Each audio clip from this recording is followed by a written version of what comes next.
From Harwood, 9:30 Monday to Friday on GB News.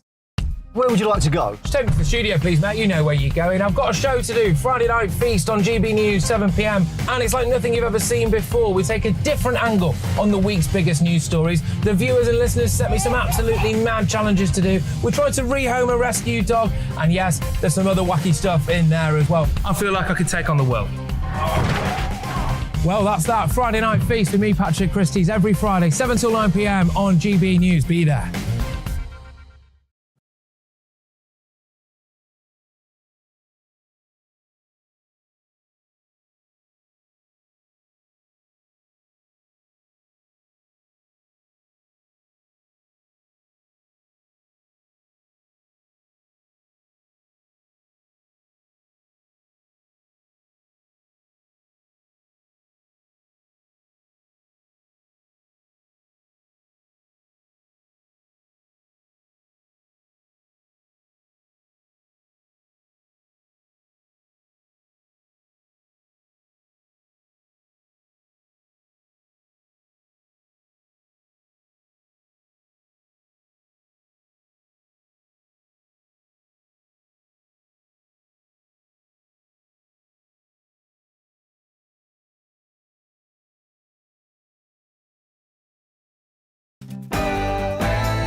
Six candidates remain in the race for number 10 as Penny Morden overtakes Liz Truss.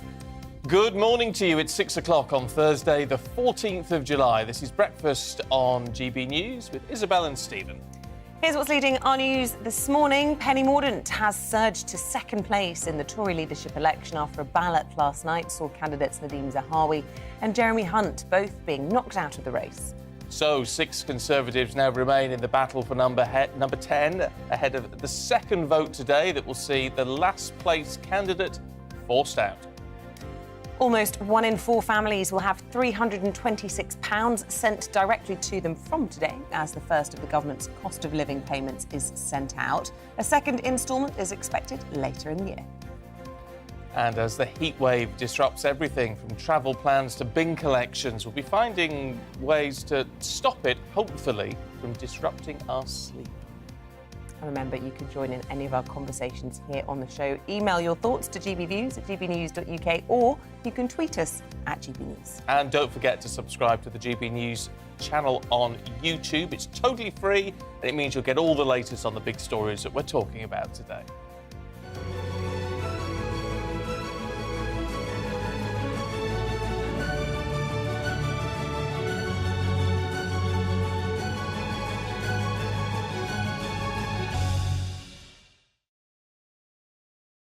So that battle for number 10 is our top story this morning. The former Defence Secretary Penny Morden has surged into second place in the Conservative leadership election after a first ballot saw Jeremy Hunt and Nadhim Zahawi being knocked out of the race. Yeah, Penny Morden secured 67 votes, passing Liz Truss, who was on 50.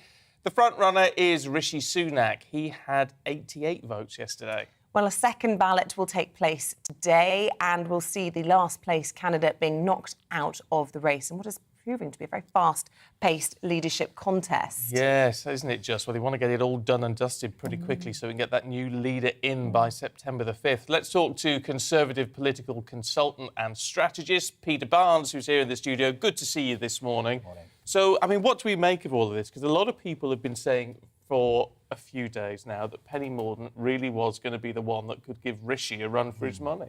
Oh, yeah, 100%. There's a great feeling now that the race for second place is actually the race for number 10. The Rishi Sunak, whilst being miles ahead within the Conservative Party, for what a lot of people are now saying is that he has what's being called a membership problem. Because once all the MPs have voted, it then goes through to the Conservative Party members who get a vote on the final two. And let's just say Rishi isn't exactly warming to the membership, and the membership aren't warming to him either. Penny has a real grassroots support behind her. She was kind of seen as a little bit of an outsider, but Like I said, Liz Truss is just on her heels, so it's all to play for still. And why do you think Penny Mordaunt has gained such momentum so suddenly? I mean, it does feel as though things change very quickly in this fast-moving contest. What is it that's given Penny the edge suddenly? Well, yeah, you are right about it changing pretty much every 5 minutes. There's a new development within the story, but when it comes to Penny, I think her great skill is she's very good at building coalitions. So I commented just before she even announced that she had a lot of groundswell of support from younger voters, older voters, from Brexiteers, Remainers. She had a real cross-party support for her, and I think she's been able to kind of show that she can unite the party. And I think that's one of the major factors that the next leader's really going to have to bring forward. And there is something, it's got to be said. I mean, I know you could say it applies to a number of the candidates, but certainly as we focus on her, there's something quite no-nonsense about her approach, which is quite appealing at the moment, I think. Yeah, definitely. She doesn't mess around. Everyone I know that's ever worked for her said that she's very straightforward and very to the point and likes to get things done. And considering where the Conservative Party is right now, it is very much go time for the party. You know, there is not going to be a kind of honeymoon period. There's not going to be a kind of finding your feet kind of situation. The Conservative Party, once they get the new leader, have to turn the ship around, and they have to do it quickly. Do you think this is more then about personality than it is about policy here, or proposed policy? I think it's, for once, I'd actually say it's probably focusing a little bit more on policy this time. I think compared to the last election between Jeremy Hunt and Boris Johnson, obviously Boris is a big personality. I think the one thing the party's looking for now isn't just somebody who can appeal to voters, but somebody who's saying the right things to voters, and then more importantly, will be able to back it up. Because the only way I can see the Conservatives winning the next general election is turning the ship around within the next few months and actually getting to grips with some of the big issues that are facing people in the country. When it comes to the trans issue, where does Penny Mordaunt stand on it all? I've just been reading a piece by Sarah Vine, obviously previously married to Michael Gove, and talking about how if she won't stand up for the rights of women, she'll never get my vote. So why is she already being tarred with that brush? Well, this is the thing. Penny's kind of not necessarily flip-flopped on this issue, but she's been rather squirrely about it. That when she... Squirrely.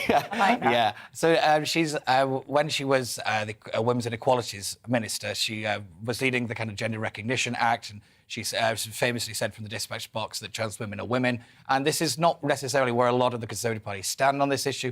The culture war stuff and what's being called the woke stuff is starting to play a big factor in the race now. It's why people like Kemi, Bandenoch and Suella are gaining a lot of support amongst, say, the more right of the party because they stand very clearly on this issue. Penny's kind of not necessarily been as clear on where she stands, and she's not really tackled the kind of criticism of this overly well compared to some of the other candidates. It's interesting, though, that she's not jumping on the bandwagon with this one. I mean, what does it say about her, the fact that she's standing up for what she believes? I mean, we know her, I think it's her twin brother, isn't it, who is gay. And so she's very involved in that sort of scene, if you like. She's aware of all the issues on that side. Oh, yeah, I think there's definitely something to be said for her kind of saying, being very open and being very clear. But I do think she needs to tidy this issue up. And because I think when it does go to the membership, there will be a lot of people, like you say, will say, I'm not voting for her because of this particular issue.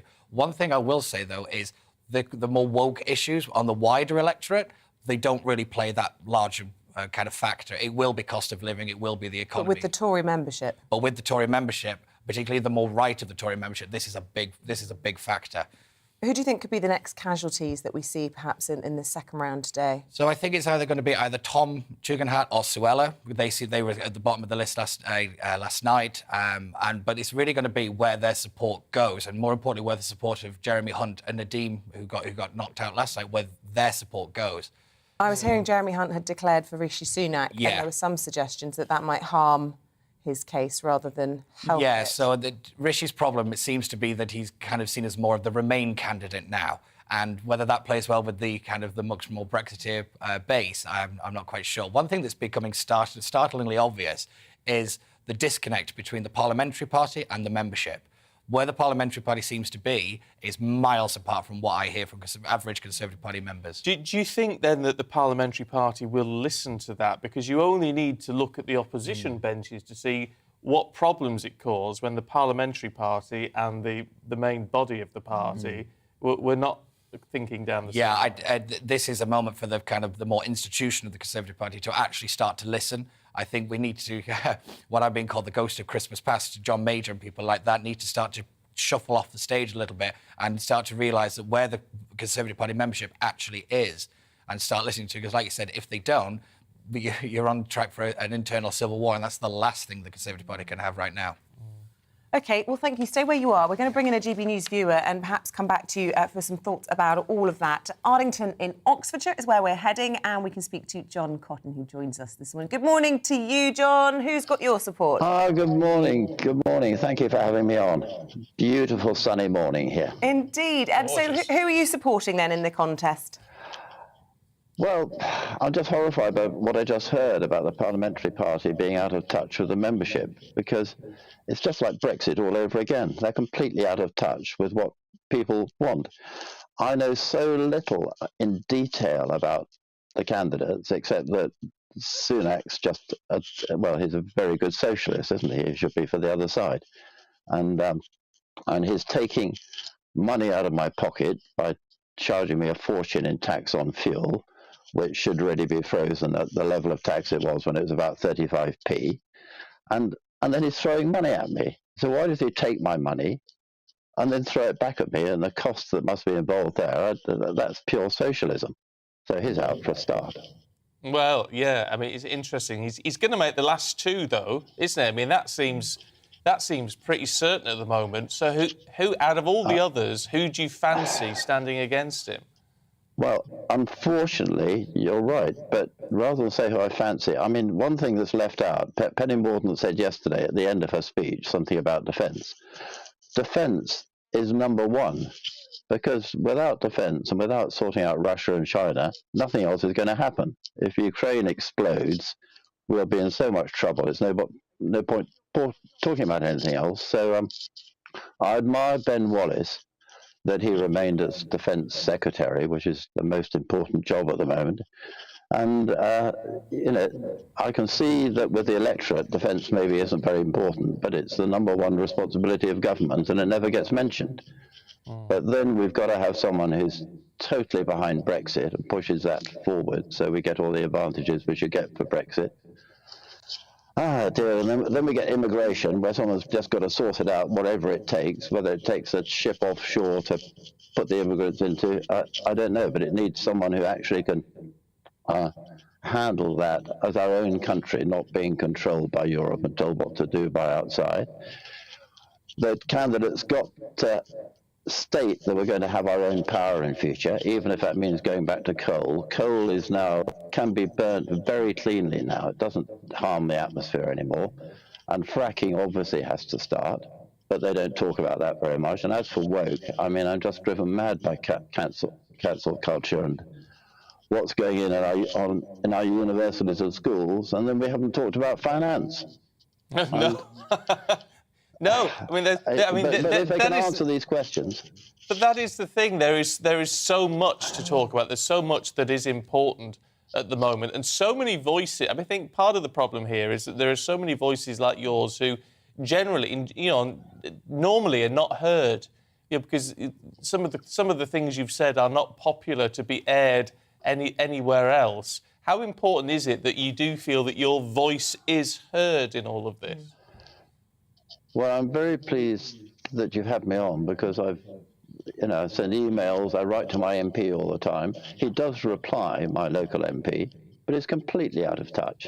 I mean, on climate change, for example, he won't even discuss it with me. And I won't go into climate change now, because that's such a massive discussion by itself. But the situation's closed, and I've got a story I can't talk about here about PPE, because I offered PPE right at the beginning, and I was just told to go away. Gosh. I had access to endless PPE for the government, and he didn't want to know. So that's just completely out of touch. OK, well, look, I want to bring Peter Barnes in at this point, John, and if you'll bear with us. Peter, I just want to bring up the point, John saying there how important it is to have his voice heard, and we know that the party membership will have the ultimate say in all of this. It was interesting at PMQs yesterday, the hints we were getting from the Prime Minister, though, that this could be his last time at the dispatch box if a deal was done, if the front-runner basically had all of their opponents stand down. It could be a coronation next week. How much do you think the party membership would be upset to have that situation? Or do you think there would be some relief that it's all done and dusted before recess and the country can focus on matters of the day? I think there would be absolute uproar. I think it would cause a rift in the party that could actually be irreparable. I think if they go down that line, they are asking for more trouble than it's worth. They might get through the leadership battle really quickly, but they've opened themselves up to a bigger internal fight. And as Stephen said, when you look at the Labour Party and what they went through, they're going to go through the same thing. And it is a recipe for disaster if they do that. OK, well, let's just get a thought on that from John Cotton. John, is that how you would feel then if that decision was made for you and it was a bit of a coronation next week? They've killed the goose that lays the golden eggs. I mean, with all Boris's faults, he's a total winner, and I think he would win again. And that no one's heard of most of the candidates now, and no one's going to, out in the countryside, is going to go for Sunak. I think the Tory party's destroyed itself.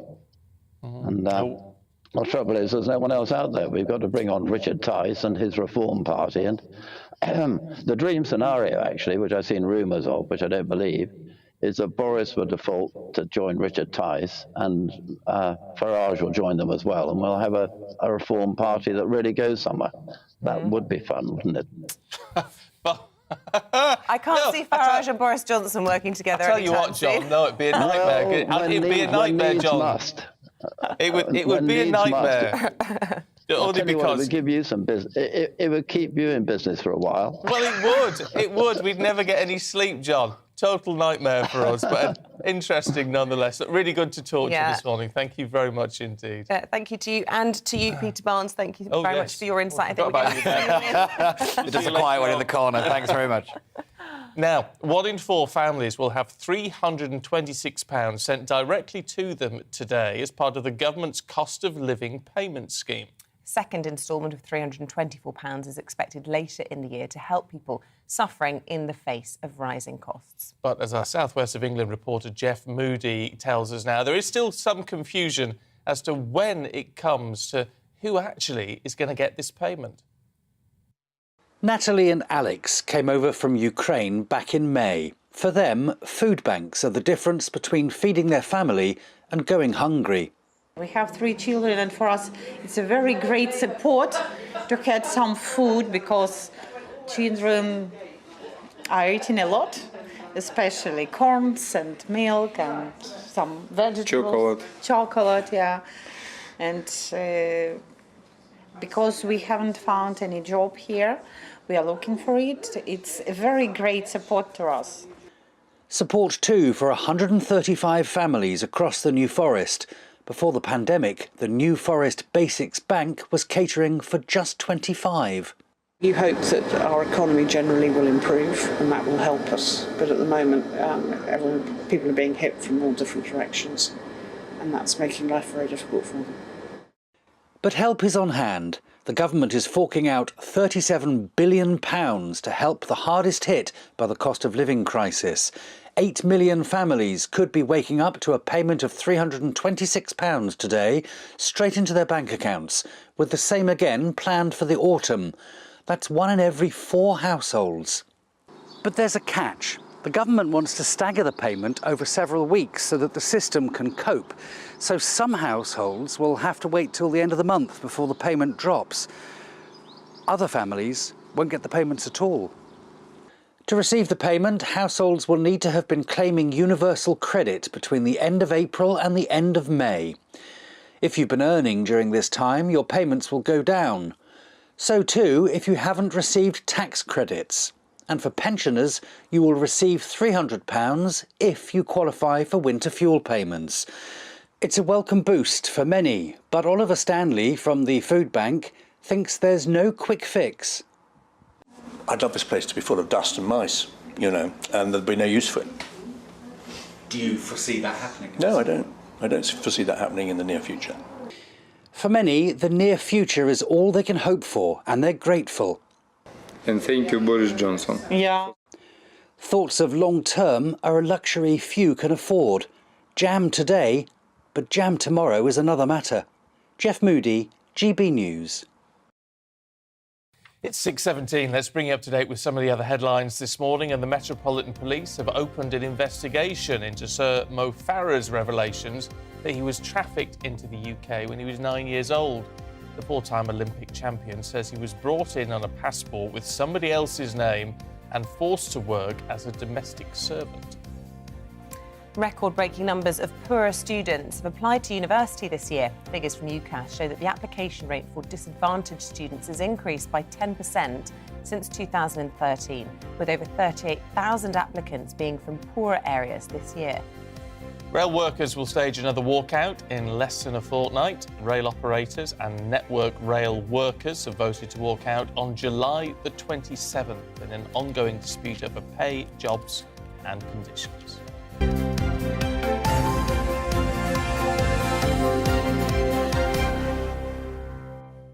Now, you may think that Isabel looks bright and fresh-faced this morning. That takes 45 minutes of makeup because she looked exhausted first thing, didn't you? It's the hair. It's the hair. It's hard work sleeping. Oh, it's in all hard. of this at the minute. It's incredibly hard. And I have to say, actually, last night wasn't as bad as the night before. But I don't know if that's because I've got my technique cracked for a good night's sleep. And that, for me, is a really cold shower. And we've got an air conditioning unit in one room. So I then went and watched some TV in the air-conditioned room. So I got really freezing, goosebumps, the works. And I was shivering. Then I went to bed and I was OK. Oh, well, what about having a hot cup of tea and a hot shower before bed? I think that's absolute nonsense, don't you? I've never subscribed to the idea that it's a hot day, I'll have a hot cup of tea to cool me down. Sends Not me to over cool the you down. edge. No, I mean, a hot cup of tea on a hot day is very refreshing. It's lovely, but it doesn't cool refreshing. you down. I No. still find it more comforting on a cold day to have a cup of tea. But do you think a hot shower is the key to a good night's sleep, or a cold shower? Or... Mind you, I wouldn't have a cold shower, I've got to be honest. Really? No. Cold bath? Coolish, but not... No, I'm not going to get in a cold shower. These crackers. Our makeup artist this morning said her top tip is a hot water bottle stuffed with ice cubes. And then you take that to bed with you and it stays cool all night. I thought that was genius. Palaver, shoving ice cubes down that food. Oh, I think it's great. What Well, about yeah. smear yourself with an onion? No, thanks. That sounds horrendous. The way to do it. Apparently, it's what they do in India. So this is according to a sleep expert from Oxford University who's basically trying... I think he's having a laugh at the expense of the whole country. Would you do that? Would you smear yourself in onion juice just as an experiment to find out if it actually works to cool you down? No, because if nothing else, your bedclothes are going to stink. Yeah, and also your eyes would water all night long, surely. I can't even chop an onion without goggles on. We want to hear, basically, your tips for a good night's sleep. How are you getting through the night? My children slept on the ground floor last night, one on a mattress on the floor, one all by, because it's just cooler at the bottom of the house than at the top. I say lots of people do that. Let us know your tips, how you're getting on, or if you're just fed up with this hot weather. You see, my house is cooler at the top than the bottom. How can that be? Because it's 3 stories, and so I have the windows open, so you get, because it's quite high, you get quite a good breeze through. I see. So it is cooler upstairs. Oh, there you So that's go. not so bad. Top tip.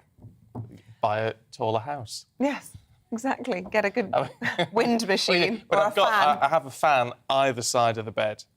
Yeah. You see, I don't like an air conditioning unit in my bedroom. An I air find it, con- no. or a fan. I don't like being really cold.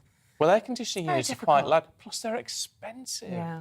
They're really expensive. So, I mean, a lot of people on Twitter last night were saying, I've got air conditioning, or buy air conditioning. Hundreds of pounds. Oh, another tip. My husband likes a wet towel to take to bed, and that keeps him cool all night. does it? But other people were saying this morning in the newsroom, does that not make him smell a bit sort of musty? Which I hadn't Well, so noticed. does the bedclothes not get No, wet? 'cause he lies on his back and then he puts it on his tummy. It keeps him cool. Is that too much information at this time of day? Probably. Oh, Shouldn't be there's an sharing image these for sorts of you. details. I'll Sorry, never look Liam. at Liam the same way again. All right, we're going to take a break. Enough of this. Let us know your top tips. Coming back after that, forget fingerprint scanning or facial recognition. We'll be talking about bank card implants. No thanks. Ooh. Yes, please. Would you get chipped? No.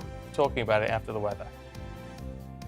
Good morning, Alex Deacon here with your latest weather update from the Met Office. Some fairly typical summer weather over the next few days. However, the heats may well start to build as we go through the weekend and into next week. This area of high pressure is building in across the UK, bringing the southern half of the UK sunny spells today. But around the top of that high pressure, the breeze coming in from the northwest, introducing more cloud and a few showers across Scotland and Northern Ireland this morning. And we'll see a few more developing across parts of northern England as we go through the morning as well. The odd one for the Midlands maybe, but further south, most places dry, sunny spells across southern England and South Wales, and not too many showers getting to eastern Scotland either.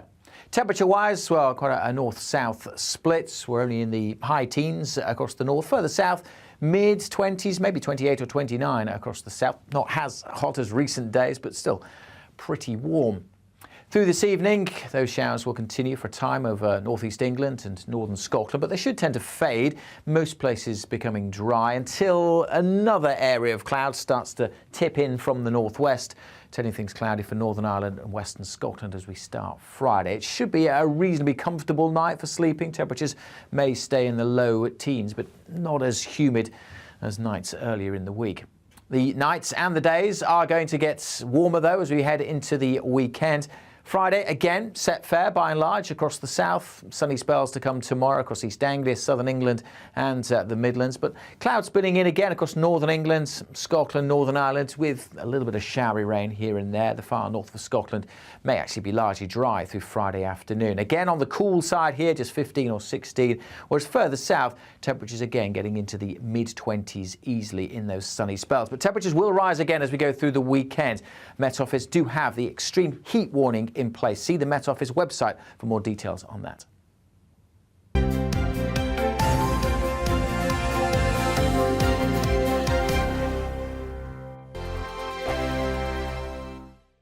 We are GB News. We're right across this great nation. On TV. On radio. On digital. Absolutely everywhere. We don't talk down to you. We embrace all voices with honest and civilised conversation. We are not part of the establishment. We're one of you. And we're only getting started. Join us on GB News, the People's Channel, Britain's news channel.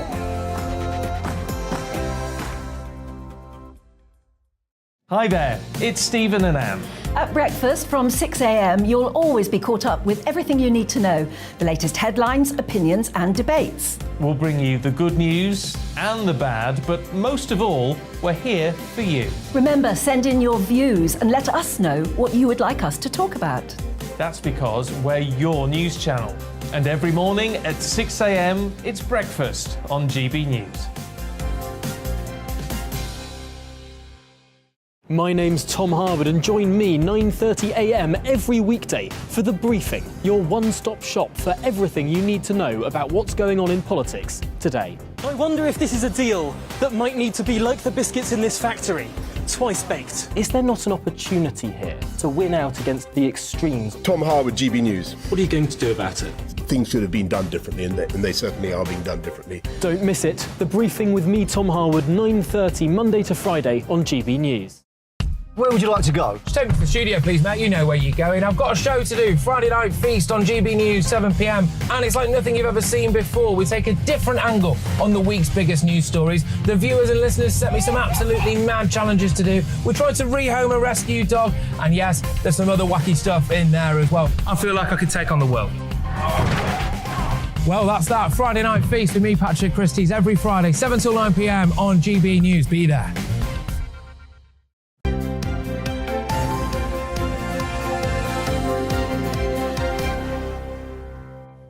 Welcome back. It is 6:26. Still to come on our programme this morning. Did you manage to get a good night's kip last night despite the warmer temperatures? We'll be speaking to a sleep expert who shares her top tip for getting a good quality night's rest. Don't miss that at 6:45. Not a hot cup of tea. Yeah. Just after 7, we're going to be talking to the Ipsos pollster who tells us who's coming up top in the race for the Tory leadership. And you can join in any of our discussions. Email us gbviews@gbnews.uk or you can tweet us @gbnews.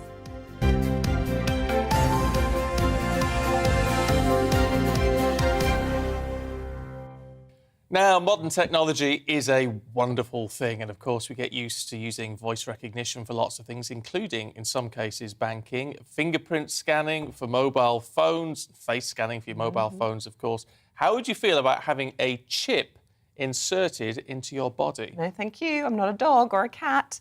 Well, Walletmore claims to be the first company in the world to sell contactless bank card chips that can be implanted into humans. So is this the future? Or is this a disaster waiting to happen? Doom-mongers. Let's speak to NHS doctor Raphael Olaya and Gadget Show presenter Jason Bradbury. Welcome, both of you, to the programme. I want to start with you, if I may, Jason Bradbury, and just allay some of our fears, if you will, about this being one step to being sort of, I don't know, controlled or in some way, you know, an alien. I don't know. Yeah, an alien in your body. By the way, my tip to sleeping well is to just get all the windows open early on, and then get some kind of through flow early on. That you've got to have a sort of projection for your intended sleep pattern. But that's just me. Okay. So yeah, I mean, normally I'm an advocate for all this sort of stuff, aren't I? I'm kind of chief enthusiast for technology. But I don't know. I think there are some genuine ethical issues. And for me, on a personal level, I think this came to light during lockdown when I was kind of really surprised at the handedness of governments in the West, certainly around personal freedom. And I understand that that's a slightly abstract point, and it was for good reason. But it does worry me, that and the rise of big tech and the way that I think we've kind of lost control of our data. So the notion of having something implanted in your body so that the simple act of turning your phone off or leaving it to one side, phones having very similar roles in terms of keeping small amounts of data, tracking our whereabouts, which is what these little NFC chips do. So the technology is called near field communication. It's the same stuff that you have in Oyster cards. It's inert. It's not potentially dangerous, although there is another big question there. Despite being given the go-ahead, it does concern me. A lot of technologies further down the line sometimes have toxicity that we didn't perhaps expect at first. So I'm not the advocate you might expect for this particular technology, although I do think there is a kind of inevitability about this. I think as we move forward to a kind of transhumanist future, as we augment our bodies more with technology, which at the moment works very well, doesn't it? I mean, I'm wearing contact lenses. I've got dental implants. It's all the same sort of stuff, and it does feel like we're moving this way. I just think maybe we need to get the kind of personal data thing. We need some big discussions with big tech and government first. Maybe claw back a little bit of ownership before we move to the next phase. Possible. Look, Doctor, what do you make of all of this? I have to say, I love this idea.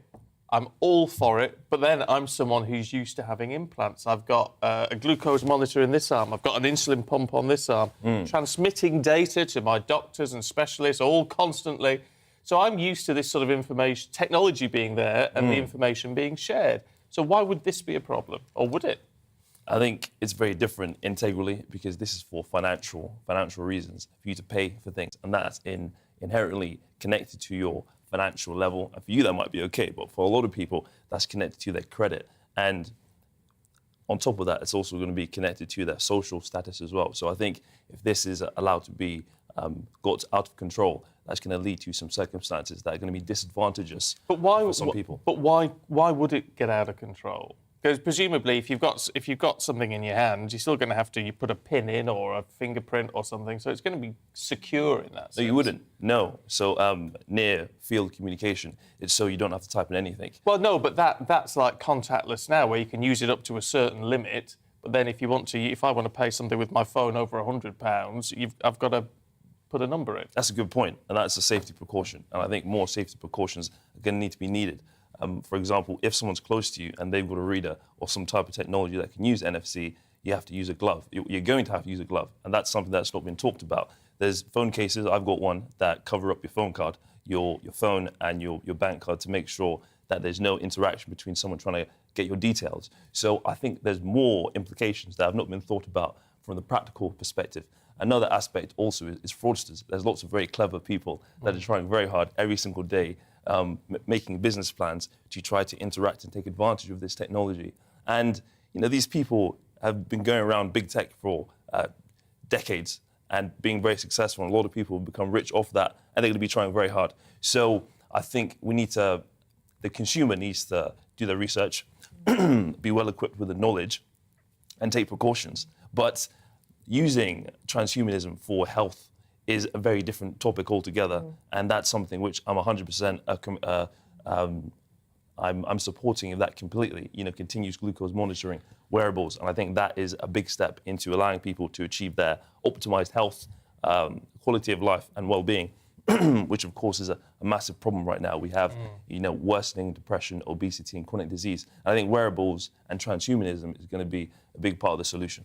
Yeah, well, look, I want to bring Jason Bradbury back into this discussion because the spectrum of use for this kind of transhumanism, as we're describing it this morning, is huge, whether it be for health, whether it be, in this instance, for financial reasons. There'd also be potentially, I can imagine, uses for some sort of chip for tracking like we do with our pets. And I could see how the science of fear could come into all of this. You know, parents at the moment feel compelled to give their children mobile phones so that if there is an emergency, they can get in touch with them. I can very easily see how that could become, you know, among nervous and anxious parents, I must have a tracker on my children so that we can find them if the worst would happen. And that could be quite easily exploited, couldn't it, by the advertising world? And it's a very negative question, Isabel. Well, maybe it is a negative question. I'm just seeing the opportunism. Because when you look at trackers in pets, of course, they don't constantly track. No, it's only if they're found and scanned. But what I'm saying is you could see it as negative, or a lot of parents would see it as a good thing because they'd be able to keep track of their children. But then you have the question of where does that stop? At what point do you remove this? I just can see this being fraught with ethical dilemmas, and I just wonder what you're It's funny, you are literally like two parents, and you're arguing about whether you give your child a mobile phone. I mean, I think the issue is that, as you suggest, Isabel, that the technology sometimes we lose the technology. So the example I would give, although again it's a bit abstract, but it's like the terms and conditions that none of us, I'm guessing, have ever read. I mean, it would be really interesting if any of your viewers have ever read the terms and conditions of, say, an app or a social media platform or a new website they're visiting from start to finish. Because I've got to be honest with you, I never have.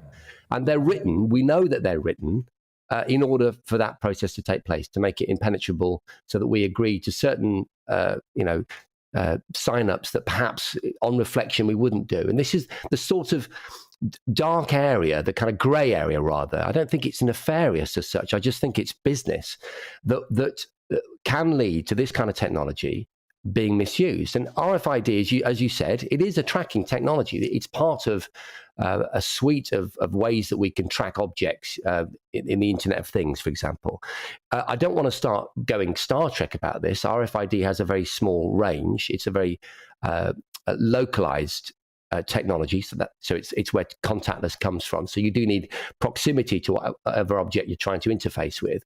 But nevertheless, we're talking about our bodies. This is the kind of final country, isn't it, that we have citizenship of. It's the final place that we get to kind of make a stand and say, no, it's, you know, I'm not being injected, I'm not being, whatever it is, however you feel about your own body. That's the point, is it's your decision. It doesn't matter whether you agree with my take on this or not. I think we would all agree that when it comes to our bodies, we have to have final word. And the doctor's correct. I think there is an issue around people manipulating that. I'm less bothered about a kind of new criminal that walks up to you and shakes your hand and therefore steals your bank data than I am, a new government coming in and having an opportunity to use the data that's now biometric and more personal and more detailed by virtue of implants like this in ways that I don't want them to. Because, like I said, it's so dense and difficult. You need to be a lawyer to understand what your rights are and whether they're being circumvented.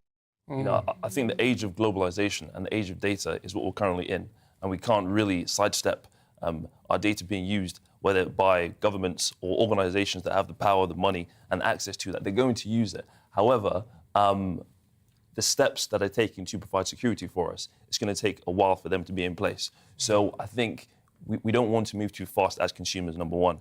Number two, I'd also like to say that, you know, there's a philosophical, ethical, and I think, you know, moral issue here, because it's linked to finances, and, you know, money, it makes the world go round, some say, and it's a big part of our world. However, we do want the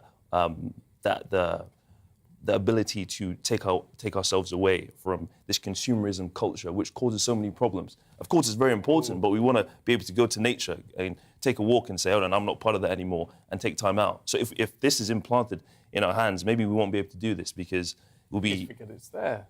Anyway, that's another discussion. We're out of time. I could keep this going on morning, but we're out of time. Raphael, Jason, thank you both very much indeed. Good to see you. I could keep talking. I know, you love it. I get it loud and clear. You're all about a chip, not for me. Thank you. We're going to take a quick break. After that, we'll be back with Liz Kershaw and David Wooding taking us through your morning papers.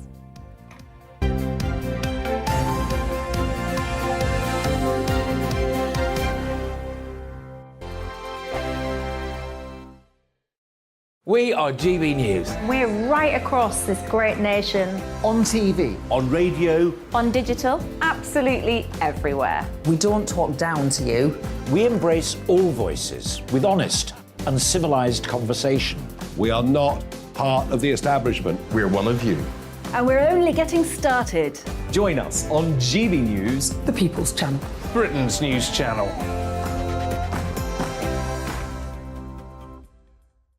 Hi there, it's Stephen and Anne. At breakfast from 6 a.m, you'll always be caught up with everything you need to know, the latest headlines, opinions and debates. We'll bring you the good news and the bad, but most of all, we're here for you. Remember, send in your views and let us know what you would like us to talk about. That's because we're your news channel. And every morning at 6 a.m, it's breakfast on GB News. My name's Tom Harwood and join me 9:30 a.m. every weekday for The Briefing, your one-stop shop for everything you need to know about what's going on in politics today. I wonder if this is a deal that might need to be like the biscuits in this factory, twice baked. Is there not an opportunity here to win out against the extremes? Tom Harwood, GB News. What are you going to do about it? Things should have been done differently, and they certainly are being done differently. Don't miss it. The Briefing with me, Tom Harwood, 9:30 Monday to Friday on GB News. Where would you like to go? Just take me to the studio, please, mate. You know where you're going. I've got a show to do. Friday Night Feast on GB News, 7 p.m. And it's like nothing you've ever seen before. We take a different angle on the week's biggest news stories. The viewers and listeners set me some absolutely mad challenges to do. We tried to rehome a rescue dog. And yes, there's some other wacky stuff in there as well. I feel like I could take on the world. Well, that's that. Friday Night Feast with me, Patrick Christie's, every Friday, 7 till 9 p.m. on GB News. Be there.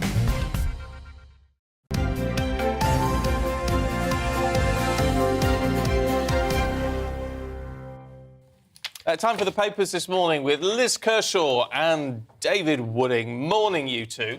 Nice to see you. Well, I say nice to see you. I've driven you in this morning. Don't pretend. We travelled in together, Stephen. We did. Don't tell everybody. The car's parked on my drive. Oh, very nice too. Right, well, whilst you two carry on. David, what a week for you. I know you've got a paper to pull out on Sunday, but you can't prepare anything, can you? This is all moving so quickly. Just give us a take on what the Telegraph are saying this morning as Penny Morden appears to be on the front of almost every single piece. Yes, so Penny's in heaven. The penny's dropped. Yes, it has. PM for PM is a slogan, and it's looking a bit more likely. Will thought it would be Liz Truss and Rishi Sunak leading the field. Well, obviously, Rishi's the favourite. But Penny Morden's just shot ahead, surprisingly. And there's a lot of people now wondering whether she is the one who will be in the final runoff with Rishi Sunak. There's something about it, isn't there, which is tough but approachable, if you know what I mean, which is quite appealing. I mean, she's served in cabinet, not for very long, as Defence Secretary. She's been working as a more junior Minister of State in the Trade Department. She's got good hair. Yeah, she does have good hair. She looks good. She's a likeable woman, a little bit on the quiet side, but you know she's really got some big support at the moment. What about the trans issues? Is that a big? That is a big problem for her. Her enemies have been briefing saying, or her rivals rather than her enemies have been briefing saying, you know, she changed the wording on the Equalities Act. She said no.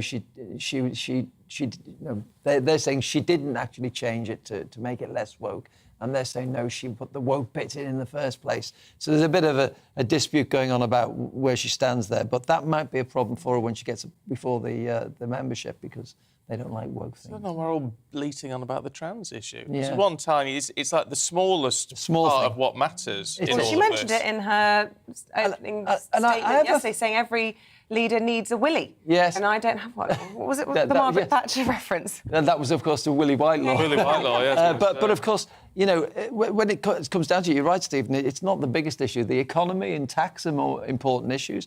And in some ways, if she is a little bit woke, it might sort of neutralise Labour on that issue as well. So, you know, what we need is a female MP then called Fanny, and somebody can make a similar remark in the opposite direction. Well, anyway, moving on. Moving on to the Daily Mail. I think hair is important. Do you? Oh, well, yeah. You've got good hair. Anyway, thank you. She, I researched her a lot this week because I, you know, really didn't know that much. I was aware of her, but I didn't know that much about her. And I put 2 videos on Twitter. One of her at the dispatch box, putting Ian Blackford back in his box, the SNP leader in the Commons, absolutely forensically, factually, step by step in about 4.5 minutes, and the camera's going on to him and he's shifting around. And oh, it's superb. And then Angela Rayner. So we have got a woman there who can be absolutely ruthlessly forensic and factual when it's needed.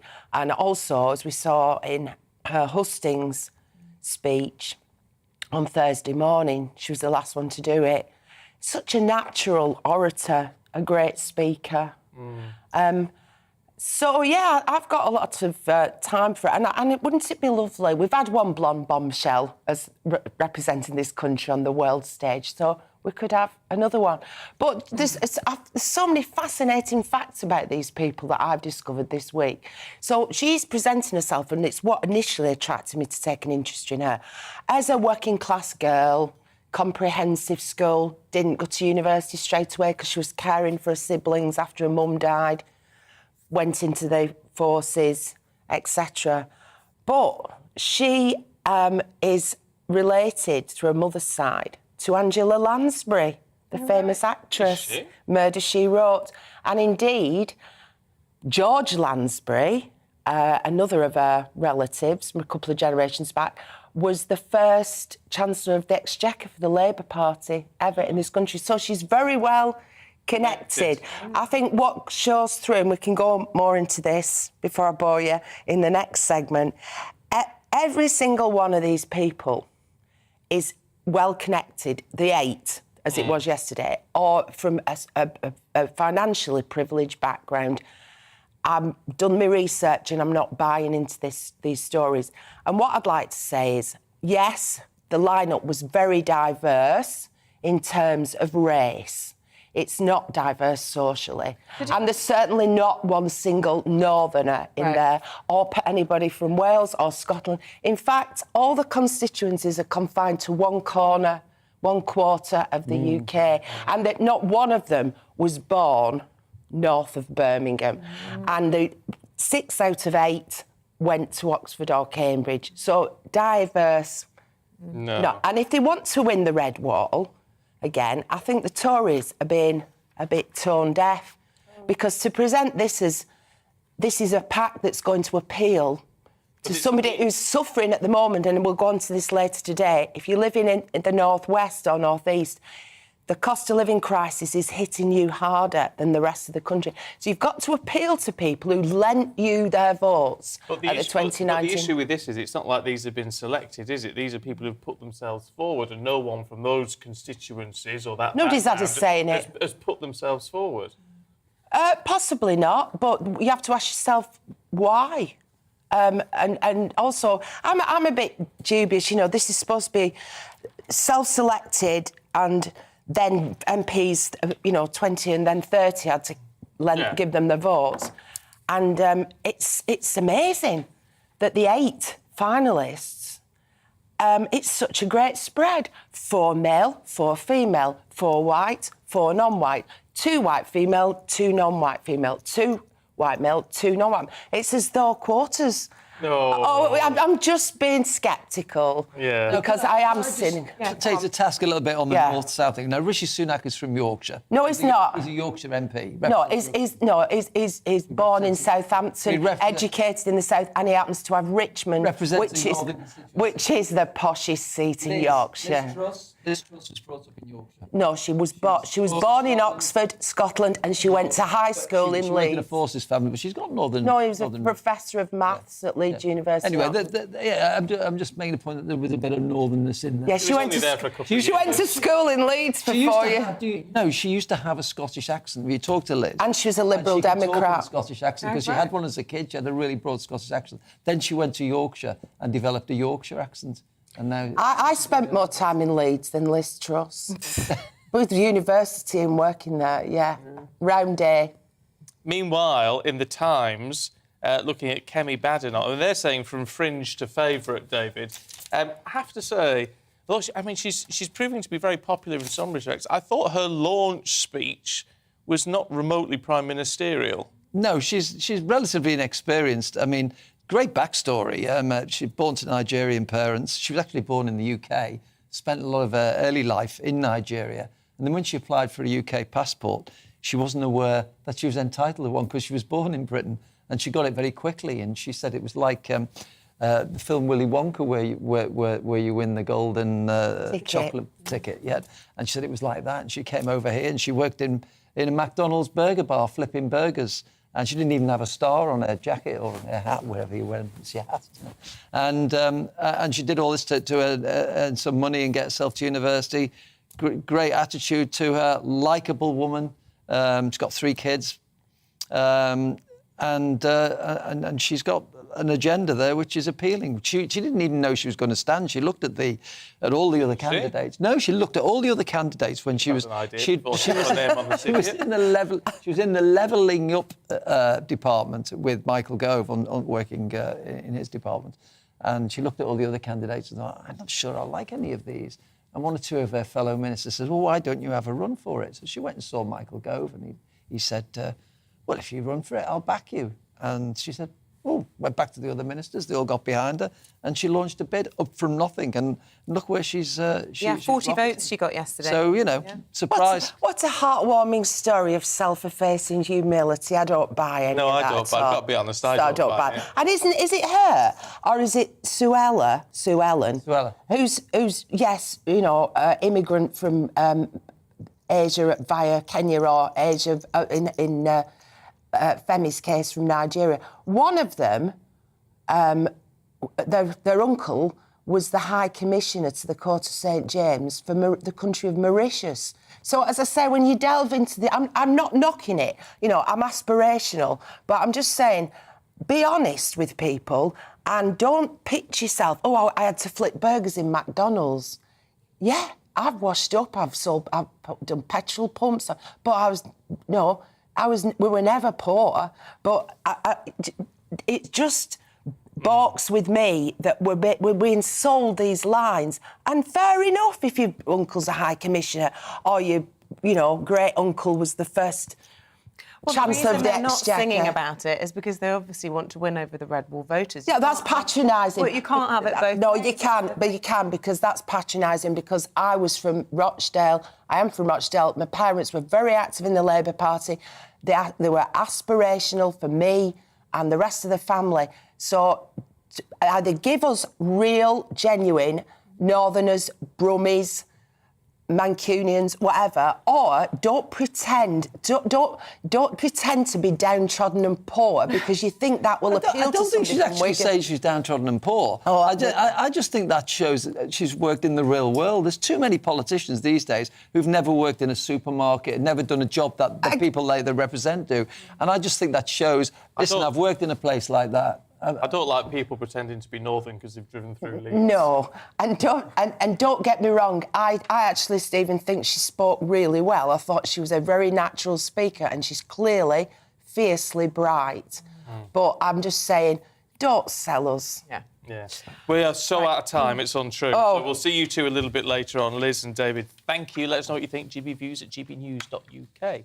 With the time at 6:51, we'll bring you up to date with the latest headlines. We've just been discussing the Tory leadership. 6 contenders remaining in the race today to replace Boris Johnson after Jeremy Hunt and Nadhim Zahawi were knocked out of the first round yesterday. Mr Hunt's now backing the former Chancellor Rishi Sunak, while the former Defence Secretary Penny Morden has emerged as one of the favourites to make the final 2. 2 new drugs are being made available on the NHS, which will likely help thousands of breast cancer patients. A life-extending medicine and another drug to treat inoperable cancer have been given the green light, despite being initially rejected this year. Kevin Spacey will appear in court to formally enter his pleas to sexual assault charges dating back 17 years. The Oscar-winning actor has previously said he strenuously denies 4 charges of sexual assault and 1 count of causing a person to engage in sexual activity without consent. Now, how are you getting on with sleeping in this warmer weather? It is not the easiest thing to do.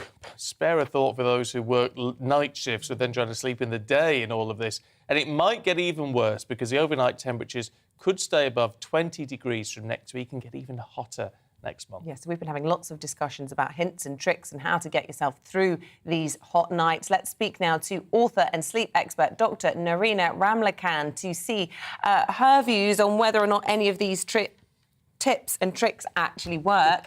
Can I ask you, first of all, where you stand on the hot cup of tea, hot shower theory, that it actually causes your body to try and cool down and could be a good way to prepare yourself for sleep? Personally, I think it's for the birds.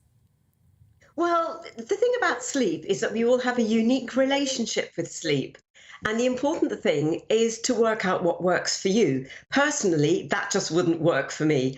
I like to spend the few hours before I get into bed trying to get as cool as possible at the moment because it's so hot. So overheating in that way wouldn't work. You know, there's an optimal temperature to initiate the process of sleep. And ideally, your bedroom needs to be around 18 degrees centigrade. So you walk into your room and you should go, oh, it's a bit cool. Ideally, you need a difference in temperature between your extremities, the brain, and your feet, and your core temperature. And at the moment, we're struggling to achieve that because the external temperature is so high, and it's humid as well. So there is an issue then, Narina. We don't want to get too hot, but presumably then we could also get too cold. You're covering ourselves in wet blankets and going to bed with ice cube water bottles and all the rest of it. Could take it too far the other way. You can do. I mean, if you get too cold, that can stop you sleeping as well. And so a lot of my work is about helping people to become more self-aware and to get to know themselves better. You know, what sort of pillows do you need? What sort of mattresses do you need? Does memory foam make you more hot? Do you need a very dark room? And there are tips and tricks, as you mentioned, Isabel. There are things that we can do during this heat wave to give ourselves a better chance of getting some rest. And that's the important word. I'm going to use the word again, rest. Focus on resting during this heat wave, rather than getting into bed and saying, I really need to get good sleep. I really need to get good sleep, because we just set ourselves up for frustration and tossing and turning at night. So just lie there and think, I'm just going to try and rest as well as I can. Gosh. What about this smearing your regions with onions? This in the papers this morning. No. I mean, again, there might be a small percentage of outliers who want to do that. I'm not going there. Are you? No. If we talk about smearing, menthol oils, I've been using a lot of eucalyptus oil. I have a menthol stick and a fan in my room, of course, and I keep my curtains closed all day with windows open. I blast through a bit of fresh air in the morning. But then during the day, keep the curtains closed, keep the room dark and cool as much as possible. I use a menthol stick on my forehead. I've got a fan on the bedside table, and that blows, and it often blows onto my forehead. And that sensation of cooling when it hits the menthol on your forehead, that creates an impression. It slightly fools the body into thinking your body temperature is a bit lower, because the pineal, which is what regulates your sleep cycle and melatonin production, the pineal gland is up there. So that's a nice little hack. That's interesting. That's interesting. Jeff's been in touch this morning, Narina, says, my tip for sleeping well is to work hard all day, then you're tired at night. That's from Jeff the Builder. I mean, actually... No, because you can always get... Sorry. You can always get overtired. And actually, I recommend the converse, which is to, at the moment, if we're not going to be getting those really nice 7 or 8 hours of sleep at night, build more recovery and rest into your waking hours. So I had a nap yesterday afternoon between meetings and projects. You nap, a power nap is about 10 to 20 minutes at some point between 2 and 4 p.m. No later than that. You can do it sitting, you just close your eyes. It's not necessarily sleeping, but it's taking the body into a state of rest. And that means that when you get into bed at night, your nervous system isn't over-revved, you're not overheated, overstimulated, so you're more likely to access rest. Yeah, and I suppose it's kind of accepting that it's actually a lovely thing that we've got warmer weather at the moment. Anthony says, I'm fortunate to have a small garden. Last night, I slept on the sunbed outside the night before 2. My 3 dogs with me, absolute bliss. And you know what? We can try and turn it into a positive, can't we? It doesn't come around that often. Yeah. We can get ourselves worked into such a frenzy, especially if we live in overcrowded cities where it's just so hot and sticky at the moment. But where you can get those little moments of joy from it, that's not a bad thing. Totally agree. And I recommend use these early mornings. Wake up, get out. I've been out at 5 this morning with my dog. It was joyful. You know, the birds are singing. It was cool, so I've got a bit of cool time. And that way, getting up earlier, you build up more of a sleep drive, so it's easier to sleep at night. But rather than overworking during the day and thinking, I'm then more able to sleep, no, get up earlier, get more vitamin D, build a bit of recovery and rest into your day. When you wake up during the night, not if, when, because you will wake up, don't fret. Don't look at the time. Don't go onto your phone. Don't look at what's happening with the leadership parties and everything. Just rest, breathe, and think about the joy of having this weather. Yeah, fair Such point. good advice. Narina Ramlakan, thank you very much indeed. We're going to be back after a look. Oh, no, we're not going to look at the weather. We'll look at that at 20 past. We're back in a couple of minutes.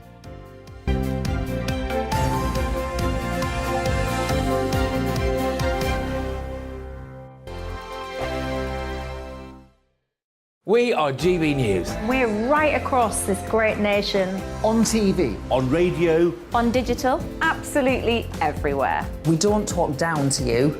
We embrace all voices with honest and civilised conversation. We are not part of the establishment. We're one of you. And we're only getting started. Join us on GB News, The People's Channel. Britain's news channel.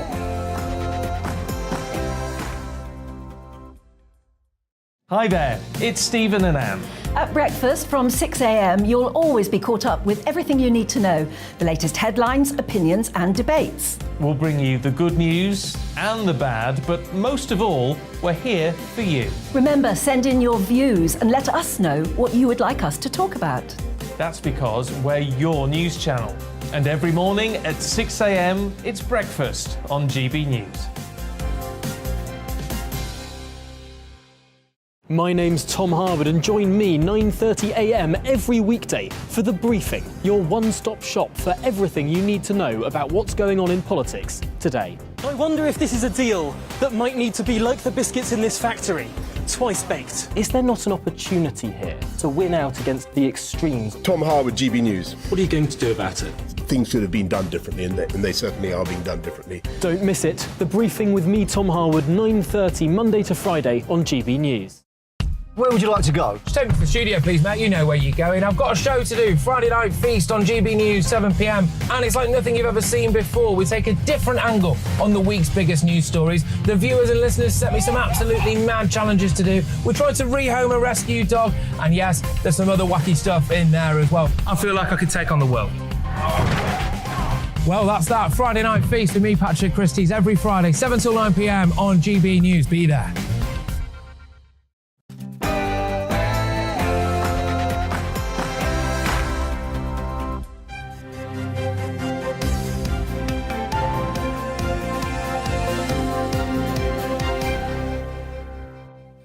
Six candidates remain in the race for number 10 as Penny Morden overtakes Liz Truss.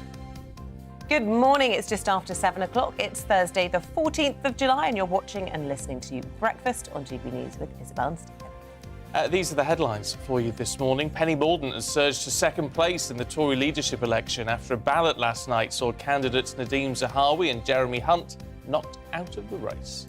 So 6 Conservatives now remain in the battle for number 10 ahead of a second vote today that'll see the last place candidate being forced out.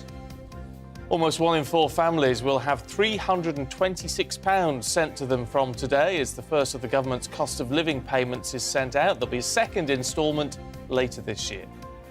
And as the heatwave disrupts everything from our travel plans to our bin collections, we'll be reading out your tips to stop it disrupting our sleep. So keep those thoughts coming in. We would love to hear from you this morning, whether it's about the Tory leadership race or whether it's about how well you're sleeping at night. Anything you want to talk about, get in touch. gbviews@gbnews.uk or tweet us @gbnews. And you can also subscribe to the GB News channel on YouTube for free to get all the latest on the big stories everyone's talking about.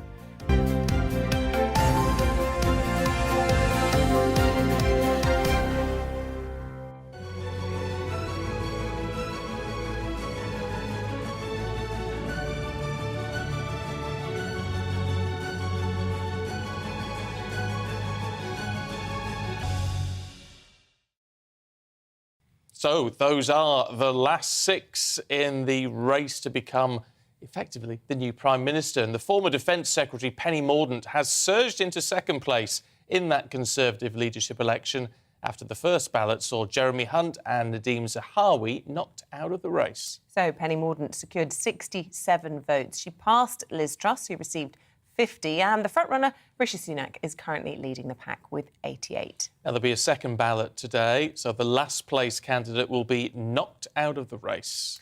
Well, let's talk some more about all of this with Conservative political consultant and strategist Peter Barnes, as well as the CEO of Ipsos UK and Ireland, Kelly Beaver, both joining us in the studio. Good morning to you both.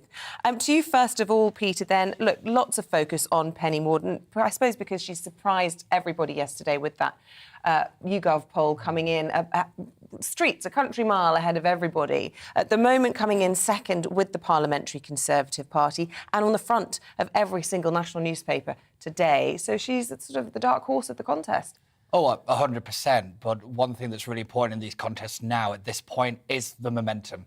And Penny is storming ahead, like you said, looking at that YouGov poll where it looks like she's going to not just win, but kind of dominate over certain candidates in this election now.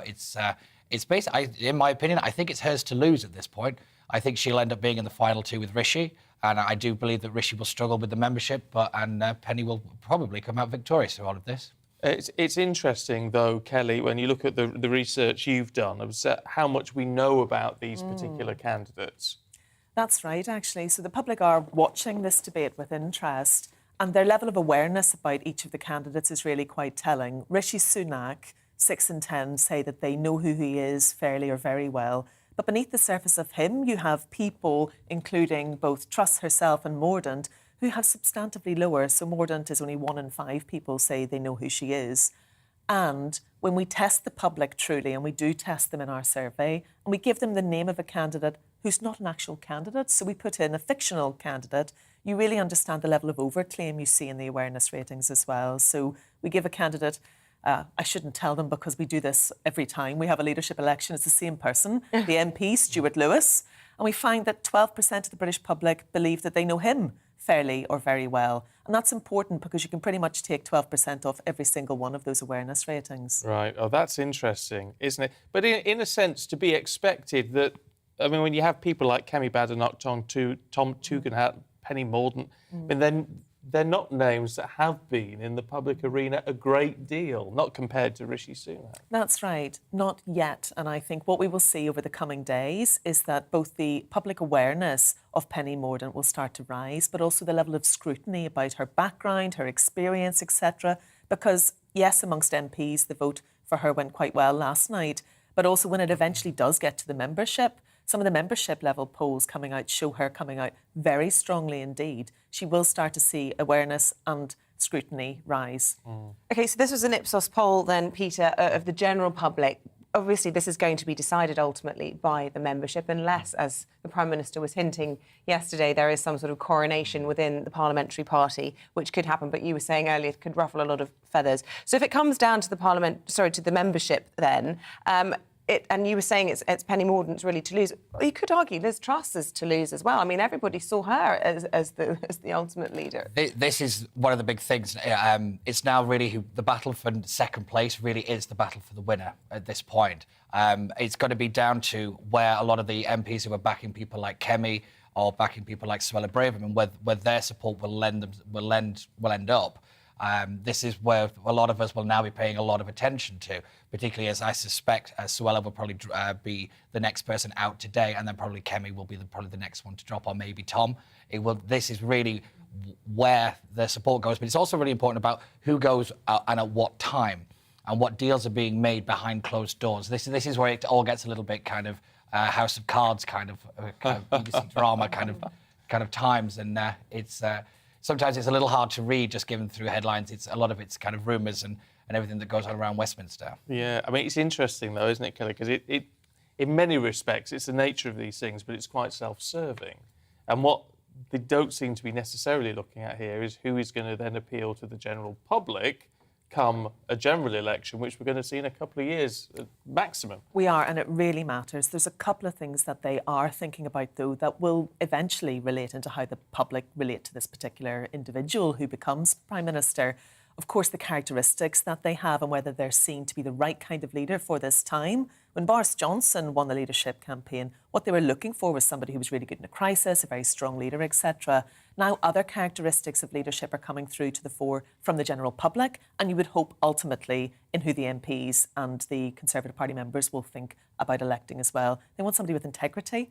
They want somebody who's good at delivery. And all of those kind of leadership traits are becoming more and more important, increasingly important to the public.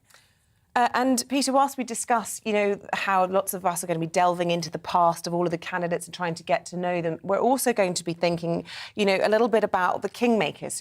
What's going on behind the scenes? Who's going to be making moves and on manoeuvres to try and get themselves a cabinet position?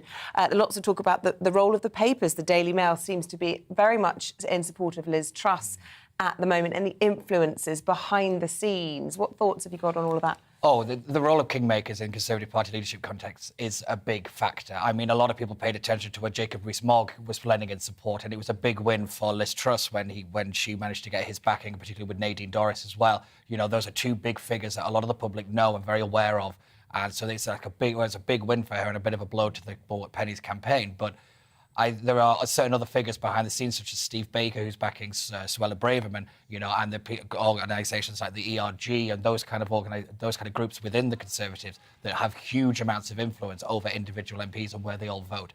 MPs, whilst most would like to say that they are independent actors, they do kind of move like cattle at times. And I think when one goes, many will follow. So over the next couple of probably hours, I imagine we'll see a lot of shift in support over the top three candidates. Where does this leave the Labour Party? Well, that's a very good question, because in a general election, this candidate needs to stand up against the Labour Party. Their polling has been improving, so their voting intention has risen. We've seen some of the polls are giving them a 15-point lead over the Conservative Party at this point, and so that has been improving. But there are significant proportions who still don't know what the current leader of the Labour Party stands for, and only 1 in 3 think the Labour Party are ready to govern. So there is still a lot of work that the Labour Party would need to do to get themselves into a position where the general public at large have a very strong view that they could govern the country. And obviously, with the backdrop of crises in the Conservative Party, you might have expected some of those metrics to be even more strong for the Labour group. I mean, it was quite interesting at PMQs. I don't know how quickly polls get turned around after PMQs and things, but Keir Starmer was clearly just trying to trip the Prime Minister up about, who he could back and who would support him and all. There was a lot of political game playing about. Now, I wonder, do we get the sense that the members of the public are aware? Do they see that for what it is, or do they take it as it's presented? Unfortunately, I think the proportion of the British public who engage with PMQs is very, very low. Right. What they will see is the newspaper coverage the following day, and they'll start to get a sense of the sentiment. And so it would take an awful lot more than that from the Labour Party. Some really concrete policies, some strong leadership. And again, those attributes actually, Keir Starmer does very well on things like integrity and trust by comparison to the predecessor, the current Prime Minister, zombie Prime Minister, or Prime Minister who's currently in Downing Street. He does very well on those kind of characteristics. Still doesn't mean they know what he stands for. Yeah, OK, it's interesting stuff. Kelly and Peter, thank you very much indeed. Pleasure. Right, 1 in 4 families will have £326 sent directly to them from today as part of the government's cost of living payment scheme. But, as our South West of England reporter Jeff Moody tells us, there is still some confusion about who's actually going to get the payment. Natalie and Alex came over from Ukraine back in May. For them, food banks are the difference between feeding their family and going hungry. We have 3 children, and for us it's a very great support to get some food because children are eating a lot, especially corns and milk and some vegetables. Chocolate, yeah. And because we haven't found any job here, we are looking for it. It's a very great support to us. Support too for 135 families across the New Forest. Before the pandemic, the New Forest Basics Bank was catering for just 25. You hope that our economy generally will improve and that will help us. But at the moment, people are being hit from all different directions, and that's making life very difficult for them. But help is on hand. The government is forking out £37 billion to help the hardest hit by the cost of living crisis. 8 million families could be waking up to a payment of £326 today, straight into their bank accounts, with the same again planned for the autumn. That's 1 in every 4 households. But there's a catch. The government wants to stagger the payment over several weeks so that the system can cope. So some households will have to wait till the end of the month before the payment drops. Other families won't get the payments at all. To receive the payment, households will need to have been claiming universal credit between the end of April and the end of May. If you've been earning during this time, your payments will go down. So too if you haven't received tax credits. And for pensioners, you will receive £300 if you qualify for winter fuel payments. It's a welcome boost for many, but Oliver Stanley from the Food Bank thinks there's no quick fix. I'd love this place to be full of dust and mice, and there'd be no use for it. Do you foresee that happening? No, I don't. I don't foresee that happening in the near future. For many, the near future is all they can hope for, and they're grateful. And thank you, Boris Johnson. Yeah. Thoughts of long term are a luxury few can afford. Jam today, but jam tomorrow is another matter. Jeff Moody, GB News. It's 7:14. Let's bring you up to date with some of the headlines this morning. And the Metropolitan Police have opened an investigation into Sir Mo Farah's revelation that he was trafficked into the UK when he was about 9. The 4-time Olympic champion says he was brought in on a passport with somebody else's name and forced to work as a domestic servant. The NSPCC has warned that families will pay the price of the final stages of the online safety bill being postponed. The bill had been due before Parliament next week, but the Press Association news agency understands it's been delayed to make room for a confidence vote in the government and the Northern Ireland Protocol Bill. Record-breaking numbers of poorer students have applied to university this year. Figures from UCAS show the application rate for disadvantaged students has increased 10% since 2013, with 38,000 applicants being from poorer areas this year.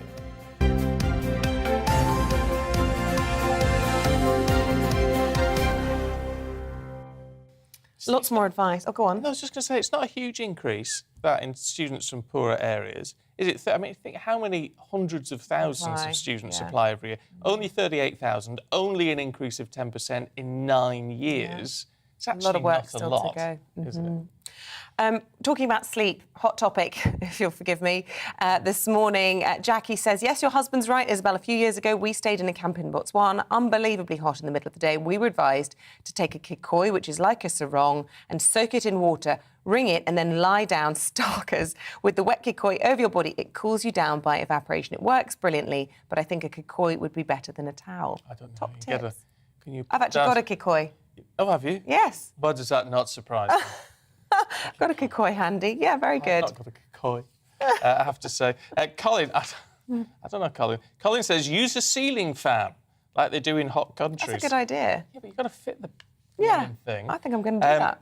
How are you going to get it all fitted? Well, not in time, but I'm going to have one for future. I've got a modern house. The wire through. You have to get all the ceiling replastered and all that. Yeah. So it costs £70. Well, plus the work to fit it, Colin. The breeze speeds up your sweat, your sweat evaporating, and this cools you down. Now, this is what I don't get, Colin. If used in reverse in winter, It draws trapped heat from the ceiling and allows you to benefit from all the heat you pay for. Oh, yes, if the radiator's heating your room, then the fan will circulate it better. Because actually I learnt this why at doesn't school. that cool when you you have down? a radiator, because of... I'm going to get the word wrong. I'm not going to use the word. Convection? Yeah. It comes out of the radiator and it just goes along the top of the room and then comes back down. It doesn't actually necessarily circulate very well. So I think that's genius. Thanks for that, Colin. Victor says, how about freeze a bottle of water and stand it behind a fan? Instant aircon. Wink. Yeah, you need to stand it in front of the fan. I don't Victor. like blowing air at me while I'm trying to sleep. I hate it. Yeah. No, you need it in front of the fan so that it cools the air as it Oh, yeah, passes not behind. over it, Yes, not I see what you behind. mean. I see what you mean. But yeah, fair point. Yeah. Anyway, keep your top tips coming in on how to stay cool at night. It is a big problem at the moment and it's going to get worse. A lot of you get... Janice has got a wet towel. It's the way There forward. you go, Janice. I don't fancy that. It's not that hot that you need a wet towel. Well, it depends how hot you are. What can I say? Coming up, we're going to be going through the papers. Paul Coit is here. We're talking all the top sporting stories as the St Andrews Golf Open tees off. First, though, here's your all-important forecast. Good morning, Alex Deacon here with your latest weather update from the Met Office. Some fairly typical summer weather over the next few days. However, the heat may well start to build as we go through the weekend and into next week. This area of high pressure is building in across the UK, bringing the southern half of the UK sunny spells today, but around the top of that high pressure, the breeze coming in from the northwest, introducing more cloud and a few showers across Scotland and Northern Ireland this morning, and we'll see a few more developing across parts of northern England as we go through the morning as well. The odd one for the Midlands maybe, but further south, most places dry, sunny spells across southern England and South Wales, and not too many showers getting to eastern Scotland either. Temperature-wise, well, quite a north-south split. We're only in the high teens across the north. Further south, mid-20s, maybe 28 or 29 across the south. Not as hot as recent days, but still pretty warm. Through this evening, those showers will continue for a time over northeast England and northern Scotland, but they should tend to fade, most places becoming dry until another area of cloud starts to tip in from the northwest, turning things cloudy for Northern Ireland and Western Scotland as we start Friday. It should be a reasonably comfortable night for sleeping. Temperatures may stay in the low teens, but not as humid as nights earlier in the week. The nights and the days are going to get warmer, though, as we head into the weekend. Friday, again, set fair by and large across the south. Sunny spells to come tomorrow across East Anglia, southern England and the Midlands. But clouds spilling in again across northern England, Scotland, Northern Ireland, with a little bit of showery rain here and there. The far north of Scotland may actually be largely dry through Friday afternoon. Again, on the cool side here, just 15 or 16, whereas further south, temperatures again getting into the mid-20s easily in those sunny spells. But temperatures will rise again as we go through the weekend. Met Office do have the extreme heat warning in place. See the Met Office website for more details on that.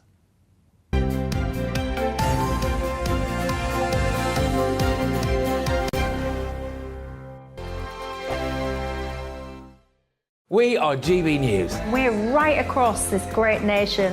On TV. On radio. On digital. Absolutely everywhere. We don't talk down to you. We embrace all voices with honest and civilised conversation. We are not part of the establishment. We're one of you. And we're only getting started. Join us on GB News, the People's Channel. Britain's news channel.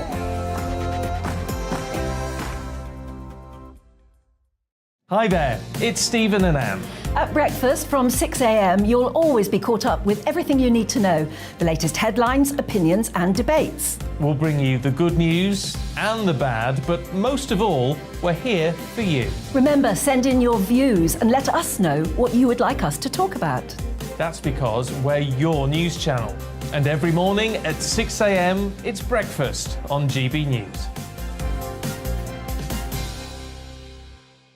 My name's Tom Harwood and join me 9:30 a.m. every weekday for The Briefing, your one-stop shop for everything you need to know about what's going on in politics today. I wonder if this is a deal that might need to be like the biscuits in this factory, twice baked. Is there not an opportunity here to win out against the extremes? Tom Harwood, GB News. What are you going to do about it?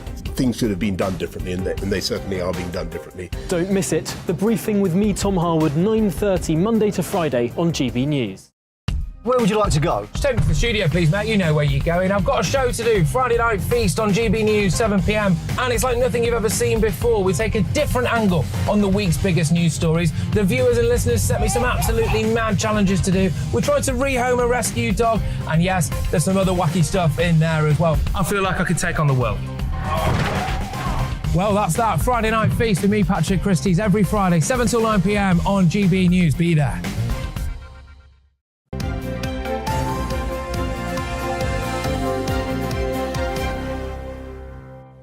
Welcome back. It's 7:22. Time flies when you're enjoying yourself. Absolutely flying through the show. Still to come. I know it sounds so sarcastic. Still to come on this morning's programme, we'll have the latest as the double Oscar winner, Kevin Spacey. He's appearing in court this morning, accused, as we know, of terrible charges, sexual assault. That's at 8:20. We'll have all the details about that for you. Now, at 8:45, we're talking to a true soap legend, Alan Fletcher, who you will know as Dr. Carl Kennedy in Neighbours. He's going to be right here. Yeah, I mean, I watched Neighbours every day for like 20 years. This, for me, is like, this is next level. This is like meeting a Hollywood A-lister. It's going to be very Carl big. Kennedy in Carl the studio. Kennedy! Extraordinary. What time's that? 8:45? 8:45. Don't miss it. If you've got any questions for Carl, gbviews@gbnews.uk. No, not medical questions, just, soap opera questions. And you can tweet them as well, at GB News.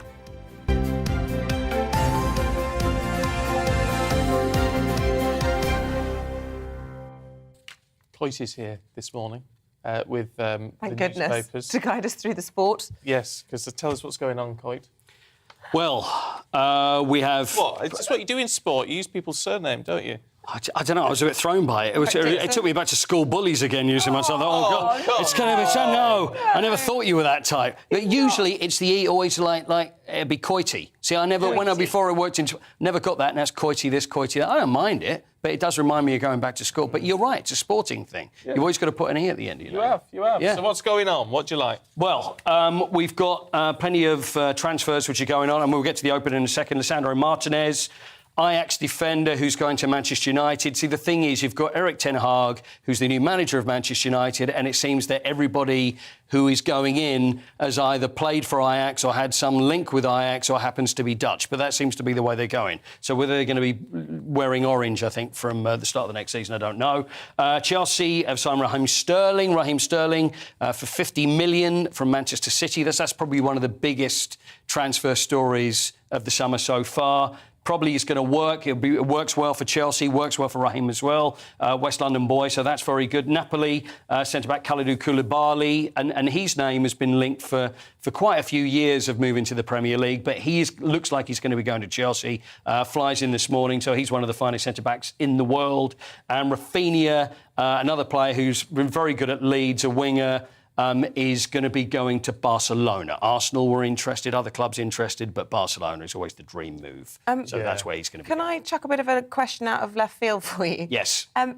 Wayne Rooney off to the States, and Colleen Rooney staying in the UK. Sorry, not particularly sportsy story, but that was quite a surprise announcement. What you mean? Are we talking sports or personal? Marital. We're talking. How does it work with her over there and him over in DC? That's why they've got kids, haven't How is your marriage guide? Yes, exactly. My marriage guidance is excellent. I was on the phone to Wayne trying to sort it all out for him. But the thing is, when you've got that much money in private jets, it's not just a big deal. Fair enough. Hours away. Okay. But it's probably he's going to go over there, and some people have been saying, well, what are you going to go to the States for? I mean, this is a ridiculous move. He's been manager of Derby and he's moving up the managerial ladder. But he says he's going to go over there and hone his skills and then maybe come back again. So it doesn't seem like such a bad idea. Yeah. So, Okay. And I think the marriages will be absolutely fine. Can we talk about Liverpool and the Champions League chaos? There's been a big report that's come out that vindicated Liverpool fans and all of this. Yeah, well, we had Alan Kennedy on, didn't we, a couple of months ago. And Alan Kennedy, a Liverpool legend who was caught up in this. This is the Champions League. Fans have gone there, and it was an absolute disaster. It was a nightmare. Fans couldn't get in. They were being pepper sprayed. There was no problems. There was no violence as far as Liverpool fans were concerned, but they were being treated horrendously. And then we had the French Interior Minister, Gérald Darmanin, who'd been blaming Liverpool on the whole problems and pretty much just saying it's all their fault. So there's been... it was just diverting attention from the failures of the state and organisers. There's a French Senate report report which came out yesterday, which I was really worried about. And I'm thinking they're going to cover their own backsides, say that it was someone else's fault. But they've admitted that Liverpool and the fans have got no blame in this whatsoever. It was the fault of the organisers. There was problems with tickets. It was badly organised and they were treated badly. And it's been said. So thank goodness. And there should now be an apology. There should be an official apology that goes to the football club and the fans. That hasn't come yet, but that should be coming. Not yet. If I was a headline writer, Coity, yes, I'd be saying Rory McIlroy says watching him play golf is boring. Yes. But that's a bit It's unfair. more that he's saying that at the Open, the 150th Open, which gets underway at St Andrews today, so it's already begun, is that the way he's going to win, he'll have to play boring golf. Keep it simple, just land on the greens, keep it simple, and that's the way that he should actually manage to win it. And it's the biggest Open that there's ever been. 150th, everybody's there. It got underway about 6:30 this morning. And I'll tell you another interesting thing is Ian Poulter, who's one of our greatest golfers, Ryder Cup legend. He teed off just after 7 o'clock. And because he's joined the Live Golf Series, which is the Saudi back, it'd be interesting to see how fans reacted. And he was booed. He was booed on the tee. So he was the first one to hit one off the tee this morning. There's plenty more to come, so it'd be interesting to see how the fans react. And he had a pretty bad shot as well. Oh. And Paul, you've got a bit of a golfing legend coming on the programme just after 9 o'clock to talk a bit more about St Andrews as well. Sam Torrance. Sam Torrance is one of the greats of British golf, played in the Open 28 times, former Ryder Cup captain. He's commentating on the Open right now, and so he's going to join us just after 9 o'clock. So perfect. Very excited. Look forward to it. Torrancy, we could call Torrancy. it. Torrancy. Well, you can try that. You try it and I'll just... What would we call you then? Dixie? Oh, no, that doesn't just work. Dixon. Doesn't really you work can't for a sort of sporting cutify nickname, Dixon. Yeah. SD. SD, yeah. Anyway, Webstery. I was Webbo. Webbo. See, Webbo, perfect. But I like that. I find, Webbo's good. Webbo, Webster. It's fine. Yeah. That's Webbo what I was and called Dixie. at school, university, all Was it? sorts. Yeah. Webbo. Webbo. Anyway. She's always spinning a tail. Very good. Thank you. I'm not as green as I'm cabbage looking. Paul, thank you. We'll see you later. Thank you. We've got the papers heading away in a couple of minutes. Liz Kershaw and David Wooding. We'll be back.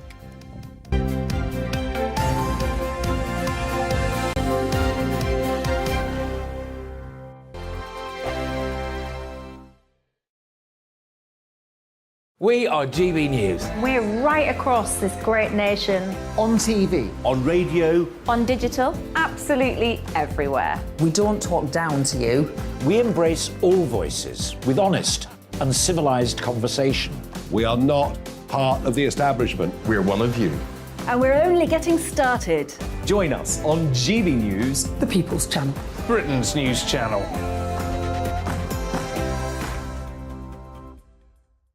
Hi there, it's Stephen and Anne. At breakfast from 6 a.m, you'll always be caught up with everything you need to know, the latest headlines, opinions and debates. We'll bring you the good news and the bad, but most of all, we're here for you. Remember, send in your views and let us know what you would like us to talk about. That's because we're your news channel. And every morning at 6 a.m, it's breakfast on GB News. My name's Tom Harwood and join me 9:30 a.m. every weekday for The Briefing, your one-stop shop for everything you need to know about what's going on in politics today. I wonder if this is a deal that might need to be like the biscuits in this factory, twice baked. Is there not an opportunity here to win out against the extremes? Tom Harwood, GB News. What are you going to do about it? Things should have been done differently, and they certainly are being done differently. Don't miss it. The Briefing with me, Tom Harwood, 9:30 Monday to Friday on GB News. Where would you like to go? Just take me to the studio, please, mate. You know where you're going. I've got a show to do. Friday Night Feast on GB News, 7 p.m. And it's like nothing you've ever seen before. We take a different angle on the week's biggest news stories. The viewers and listeners set me some absolutely mad challenges to do. We tried to rehome a rescue dog. And yes, there's some other wacky stuff in there as well. I feel like I could take on the world. Well, that's that. Friday Night Feast with me, Patrick Christie's, every Friday, 7 till 9 p.m. on GB News. Be there.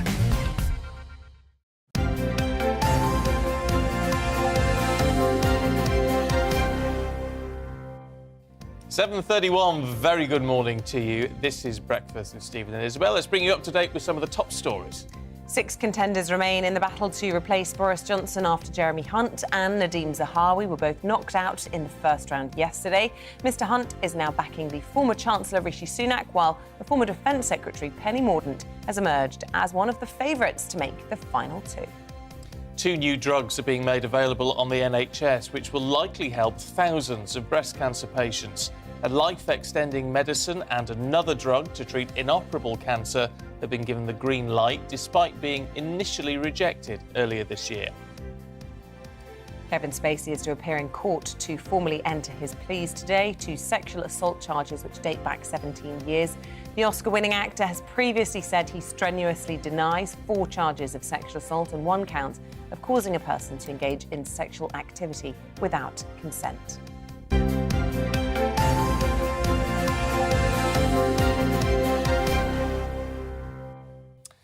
Now, the Labour Party has pledged to get rid of so-called non-dom tax status after Sir Keir Starmer accused the Tory frontbench of hypocrisy when it comes to tax at PMQs yesterday. Well, for more on this, let's speak to Shadow Leader of the House of Commons, Thangam Debonair. Very good morning to you. Tell us, first of all, then, why you want to get rid of non-dom tax status. So, non-dom tax status is a system of sort of tax, a tax system whereby people who are generally earning a very large amount of money can claim that they're not always resident in this country, and that may well be true, but while they live in this country, they should be paying taxes in this country.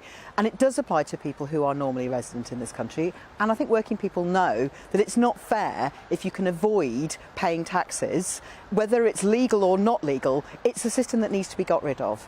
And that is because we have to have a tax system that's fair. And I'm willing to bet that every single one of the Tory leadership candidates won't touch this non-dom tax status at all. They're spraying around tax cuts like no tomorrow, but they're not actually dealing with something that really would help transform the lives of working people. There are any number of things they could be doing to make a fair tax system. Not abolishing non-dom tax status is something that we would do, and that would help make our tax system fair.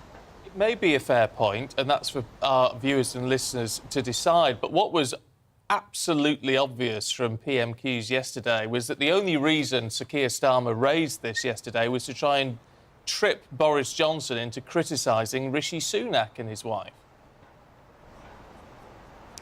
The job of the Prime Minister, of the Leader of the Opposition, Sir Keir Starmer, is to challenge the government, is to scrutinise the government, and is to challenge the Prime Minister. I mean, what I noticed in PMQs yesterday was that we've got a Prime Minister who's completely out of touch, utterly failed to answer any of the very reasonable questions put by my right honourable friend Sir Keir Starmer, and I really think it shows the contrast between someone who is decent and honourable, hard-working, and would put the British people's needs first, that's Keir, who I want to see in number 10, and Boris Johnson, who's still there, despite the fact that his own front bench and back bench have said they've got no confidence in him, has been shown to have broken the law, has been shown in the past to have lied. It is really not on. So I think that Keir was absolutely right to raise non-dom status, because at a time when working people are counting every penny to try and work out how they're going to pay their bills, we need a tax system that's fair, and that's why Keir raised that yesterday in PMQs, and I'm really glad he did. Lots of our listeners and viewers will disagree with what you're saying this morning. Themselves, very often working people, and they will feel that the Labour Party very much focuses on attacking wealth rather than focusing on policy to try and create it. What would you say to that?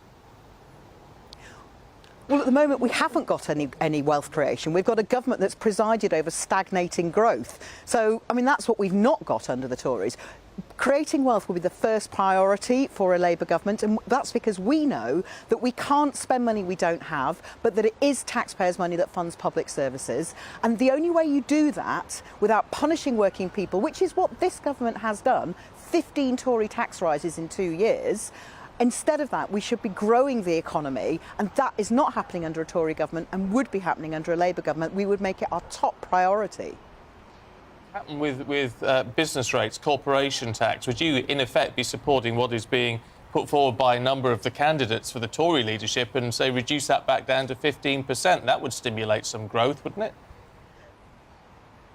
I haven't heard any of them talk about actually scrapping the current business rate system and replacing it with something much fairer, so that small business, small and medium-sized enterprises, which is actually where most working people work up and down the country, would have a fair crack compared to the big tech giants who, frankly, are making use of tax loopholes that allow them to get away without paying their fair share of tax. And again, working people who are adding up their pennies today to decide whether or not they can pay their bills at the end of this month, they will notice that none of the Tory leadership candidates is announcing this sort of reform, which a Labour government would bring in, so that we can actually help working people to get by, to grow the economy, to be able to pay for their bills and all the basic things that people need. So I don't understand, would you reduce corporation tax or not?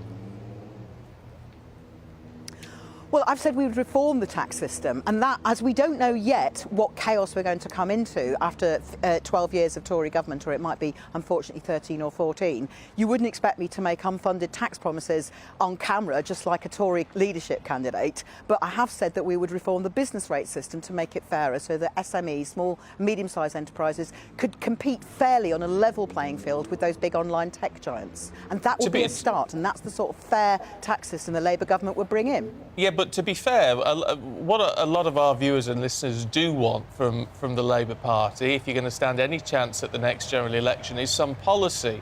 Now, I know opposition doesn't come forward with policy that close, that much before a general election, but you're calling for a general election now, so therefore we actually do need some proper policy, don't we?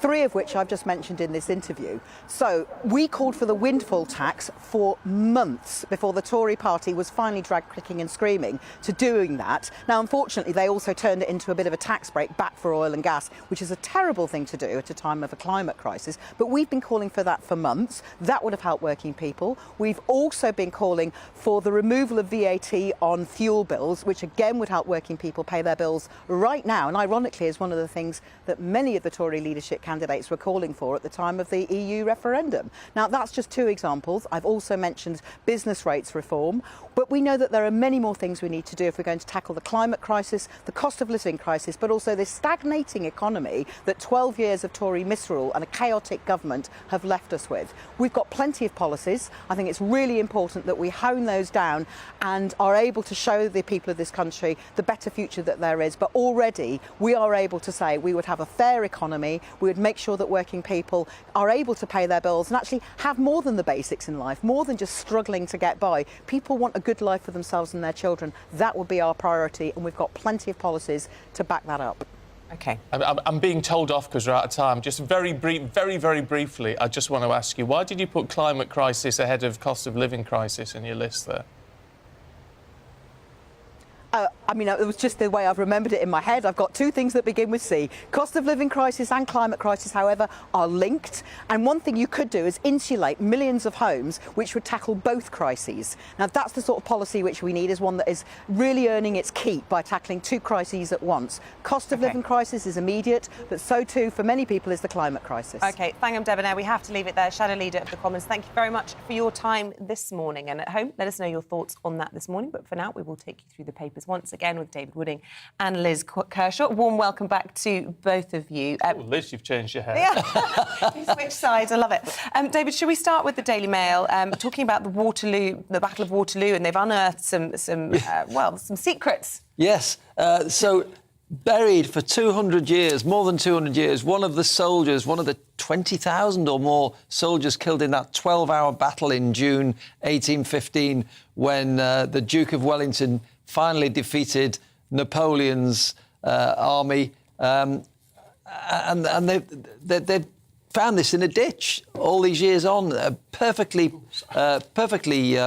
formed skull, preserved. The teeth apparently are magnificent, and all the bones. It's a great picture spread, of course now with the modern technology, they might be able to actually say what the nationality of this soldier was. This is the work of a charity called Waterloo Uncovered, who go there every year and look on this small plot of land where the battle took place. But it's a little bit of history that's come on, because at the time all the bodies were burned on giant funeral pyres because of disease.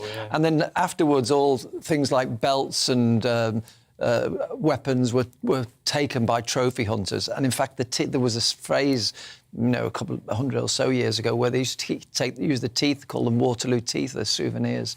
But the teeth here are still intact. And it's a fantastic historic find. It's fascinating, but grim. Yes, I like the Sun headline on this one, which is the Sun's on the same story, and the headline is Napoleon's Bonaparte. Very good, very good.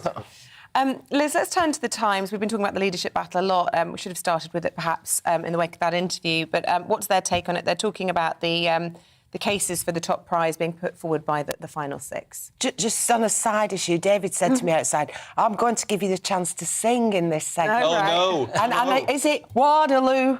I was defeated, you won the war. No, it's a bit late. OK. Sorry, Isabel. But seriously, the Tory party leadership contest. Every paper's got it. Pages, see more on pages 4, 5, 6, 7, 8, 10. So this spreads quite your handy cutout and keep guide to who's standing, what they look like, what the policy proposals are. They're actually telling us, unlike the Labour Party. Little bit of background. But I've just got to be in my bonnet about this.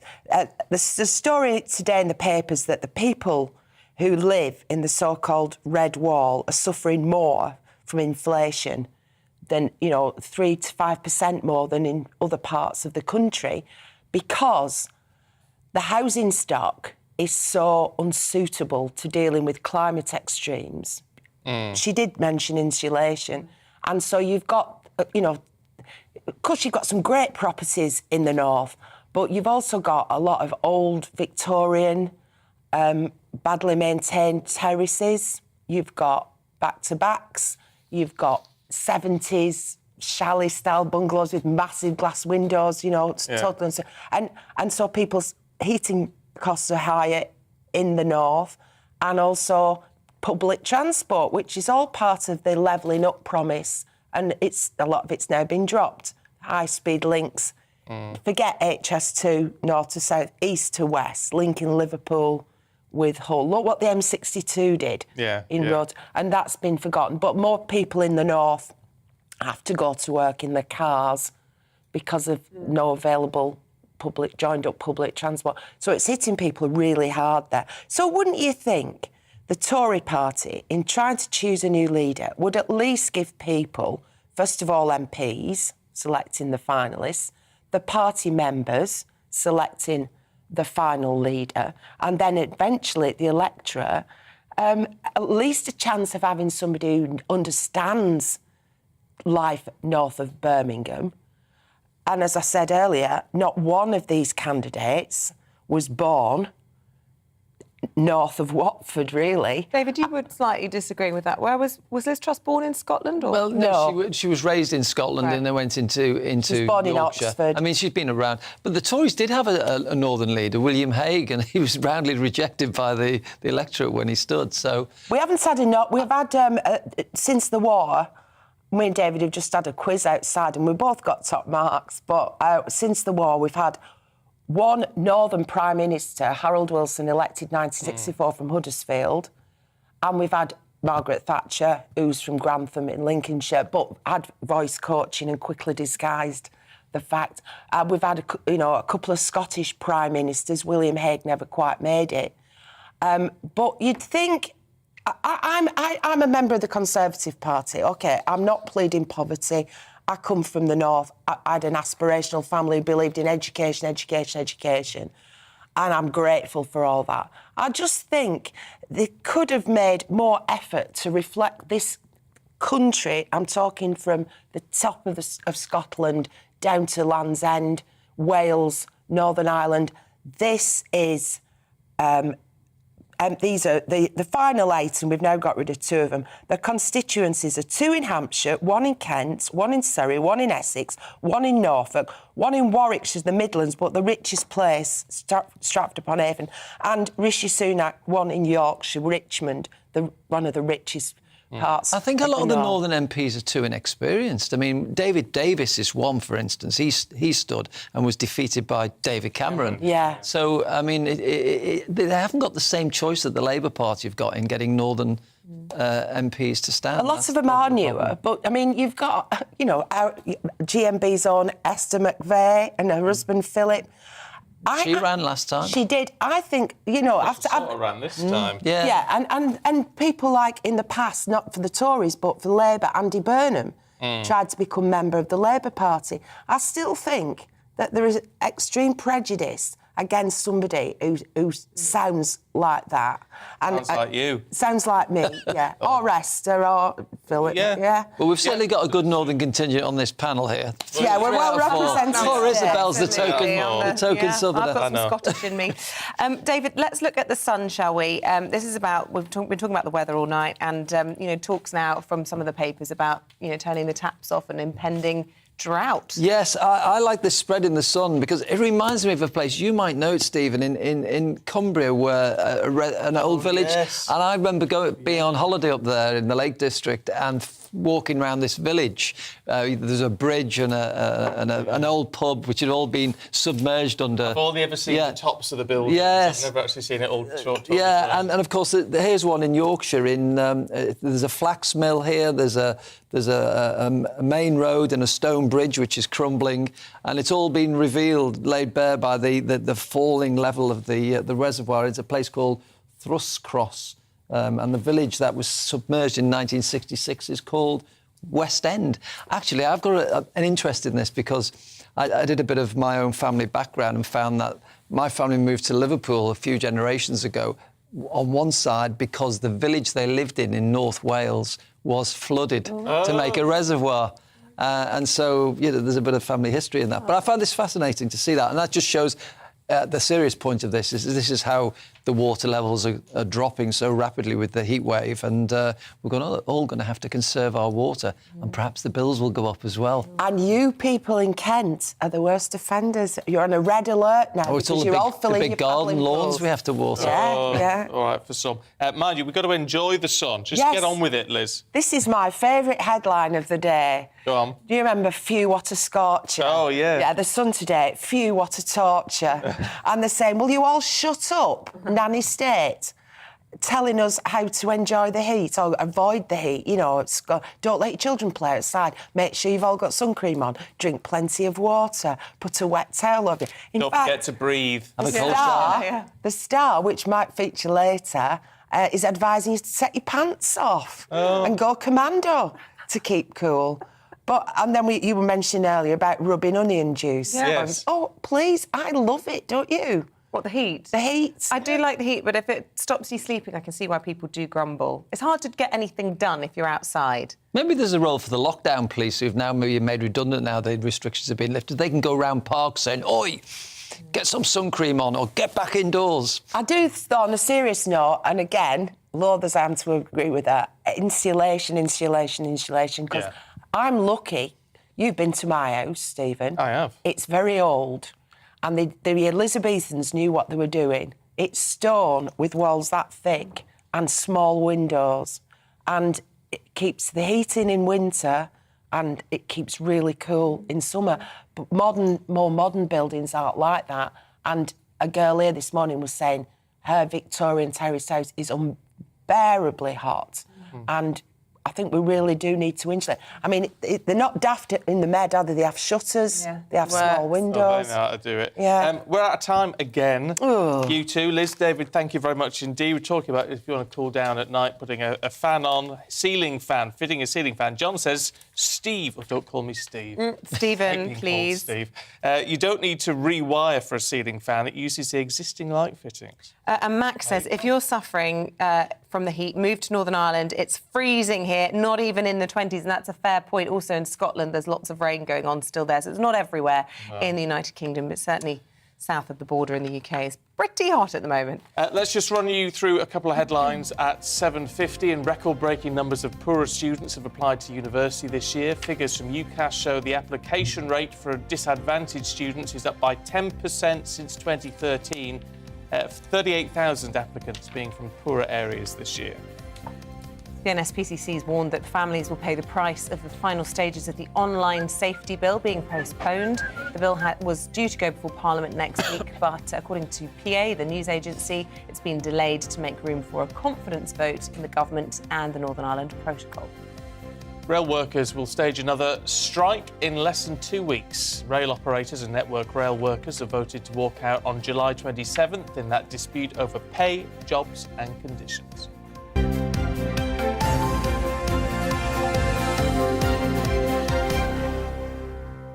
Now, a charity in London is attempting to combat the ongoing cost of living crisis by offering people a free financial meeting.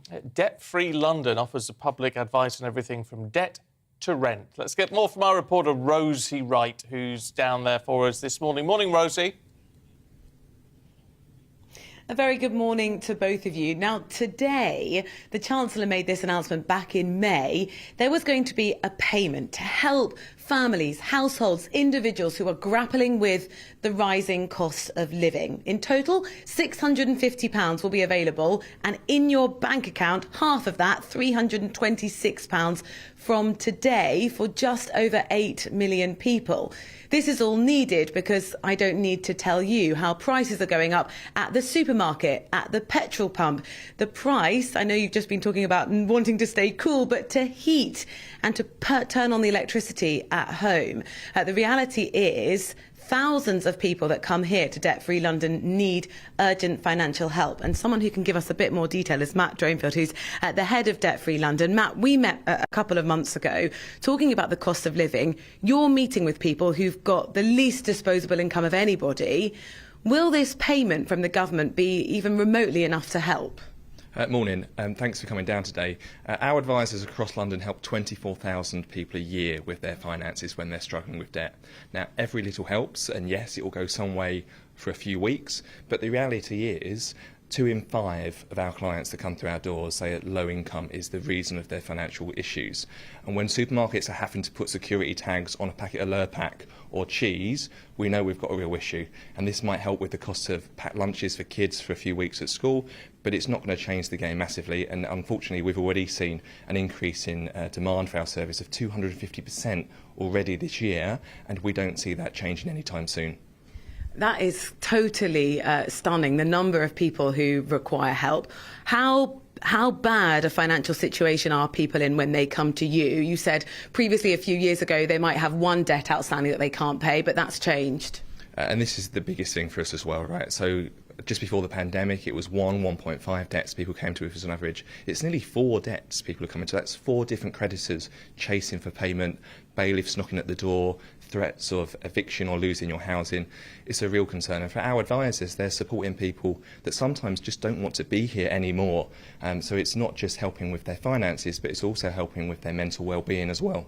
So the government, the Chancellor, have said they are going to try to help with this cost of living payment. What would you like to see from them that might actually make a difference to the people who come here? Did you say it's the cost of living, right? Inflation is going up and up. Your supermarket shop has doubled so far this year. Your energy costs have doubled as well. This needs to stop and it needs to be reversed. We need to bring our expenditure back into control. Matt, thank you very much. You'll see behind me there are these sort of advice pods, and one person working here is Fatma, a debt advisor. Now, you've done this this job for the last year or so. Who are the type of people that you're meeting and giving the advice to? I think when I first started my role, I had a really naive idea of what a low-income person would be, so I always assumed I'd be helping people who were maybe unemployed, and I think when I started my role, most of the people I was seeing were unemployed, but I think something that's quite concerning as well is realising that a lot of people that actually come for help are in full-time employment. So sometimes you get teachers ringing you in their lunch break or after school, or people that are working for the NHS. One of my clients was a civil servant, and you wonder if they're really struggling to get by, what about the people that don't have that, don't even have the safety net of a stable full-time income? So I think it's good to remember as well that none of us are really exempt from this crisis, and people working full-time are being hit really hard as well. Define really struggling. What does that look like in terms of people's sort of expenditure over the week? Well, we also distribute food bank vouchers, and I've been finding that a lot of people, even finding the money for groceries is quite a struggle, and sometimes having to resort to food banks to take off that strain that you have to feed your families.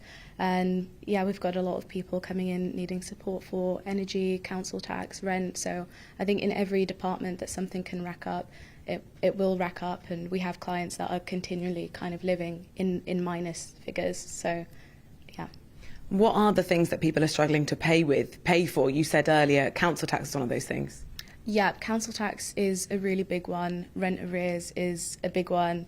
And then we've got energy, utility bills are a really huge one. Yeah, it's everything. And then obviously to try and catch up with things, people end up resorting to kind of credit cards, and sometimes Christmas comes up and you're having these like Klarna payments and things like that people are trying to pay in installments, but eventually the money does it needs to be paid and people don't have it. Fatma, thank you very much. And Matt as well, thank you very much. Just remind me, Matt, what is the email address if someone listening at home thinks, my goodness, I'm in that financial need? Where can they go? Absolutely. So as much as we're debt-free London, if there's viewers outside of London, we can still help. You can find your nearest advice centre on our website at www.debtfree.london, and that's where all our contact details are as well. Matt, thank you very much. So today, a one-off payment. It's automatic. If you apply, if you're eligible, so you don't have to apply, it will just turn up in your bank account that you normally get your benefits paid into. But as we've heard from here, yes, a little bit helps, but there needs to be something far more dramatic, which means that people in full-time employment aren't coming to places like here to say, I'm really struggling to pay my basics and pay my bills. That's a good point, Rosie. Thank you so much. Right, stay with us. We've got the latest on the Tory leadership race. That's after your all-important forecast. I can predict it's going to be pretty hot, certainly down here in London today.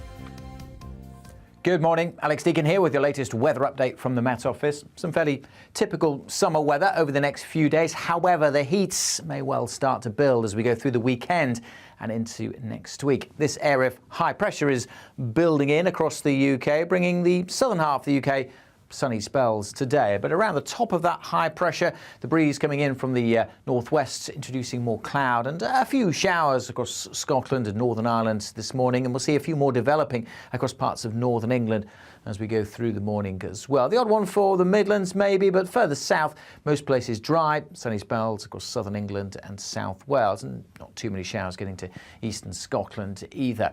Temperature-wise, well, quite a north-south split. We're only in the high teens across the north. Further south, mid-20s, maybe 28 or 29 across the south. Not as hot as recent days, but still pretty warm. Through this evening, those showers will continue for a time over northeast England and northern Scotland, but they should tend to fade, most places becoming dry until another area of cloud starts to tip in from the northwest, turning things cloudy for Northern Ireland and Western Scotland as we start Friday. It should be a reasonably comfortable night for sleeping. Temperatures may stay in the low teens, but not as humid as nights earlier in the week.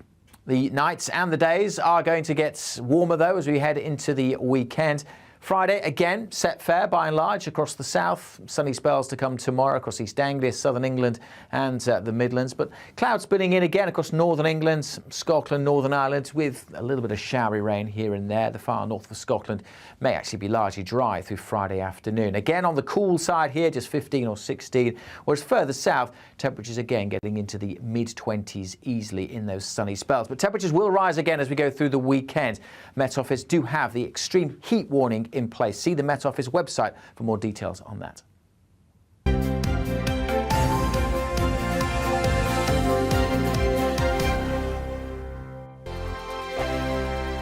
We are GB News. We're right across this great nation. On TV. On radio. On digital. Absolutely everywhere. We don't talk down to you. We embrace all voices with honest and civilised conversation. We are not part of the establishment. We're one of you. And we're only getting started. Join us on GB News, The People's Channel. Britain's news channel.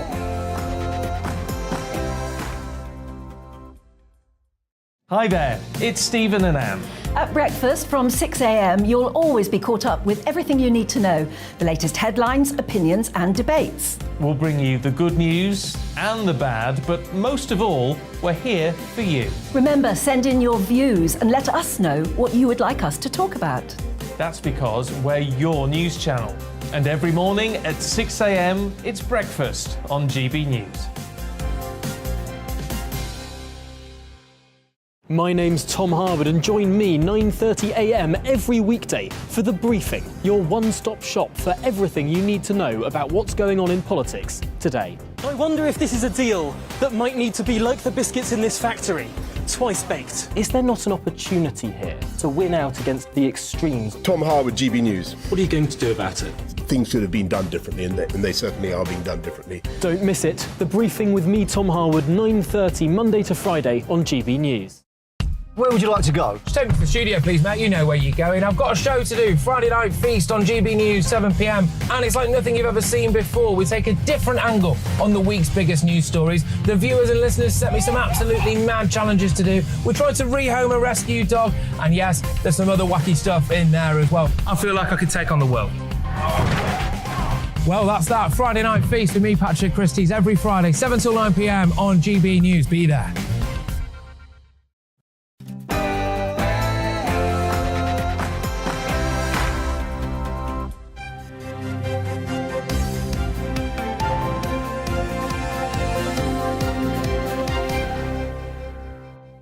Six candidates remain in the race for number 10 as Penny Morden overtakes Liz Truss. Good morning to you. It is 2 minutes past 8 on Thursday, the 14th of July. This is Breakfast on GB News with Isabel and Steve. Here's what's leading the news this morning.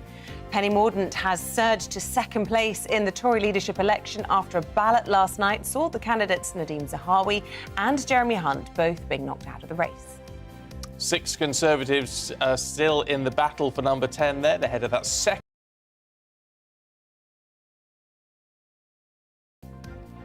Also today, almost 1 in 4 families will have £326 sent directly to them of the government's cost of living payments is sent out. A second instalment is expected later in the year. And as the heat wave, if you're in the right part of the country for it, of course, disrupts everything from travel plans to bin collections, we'll be getting your tips on how to stop it disrupting our sleep. Plenty of them coming in. Yeah, keep them coming in. Email us, gbviews@gbnews.uk, or you can tweet us at gbnews. I can see you reaching for some. We're going to read a couple of them out. I will do, after the sting. Oh, right. After the sting, which is what's coming up right after I tell you that you should subscribe to us on the GB News channel on YouTube. It's all absolutely free, and it means you get all the very latest on the big stories. Here comes the sting.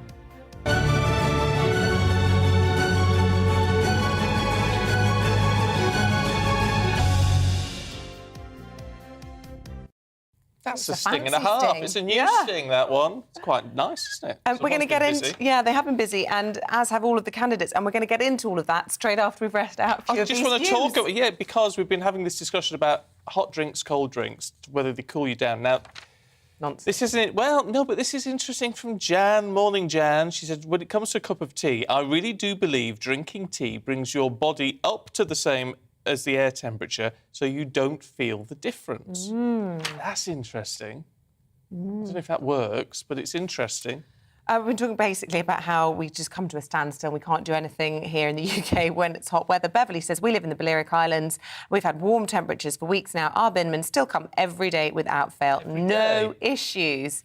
Also, thank you, Isabel, for the positives. A little siesta every afternoon, the feeling of well-being the sun brings. The public would be moaning if it was raining every day. I like the sound of a siesta every day. They've got it sorted in Spain, the Balearics.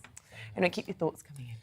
Out to our main news this morning. Former Defence Secretary Penny Morden has surged into second place in the Conservative leadership election after that first ballot saw Jeremy Hunt and Nadhim Zahawi knocked out. Well, Penny Morden secured 67 votes, passing Liz Truss, who received 50, and the frontrunner Rishi Sunak received 88.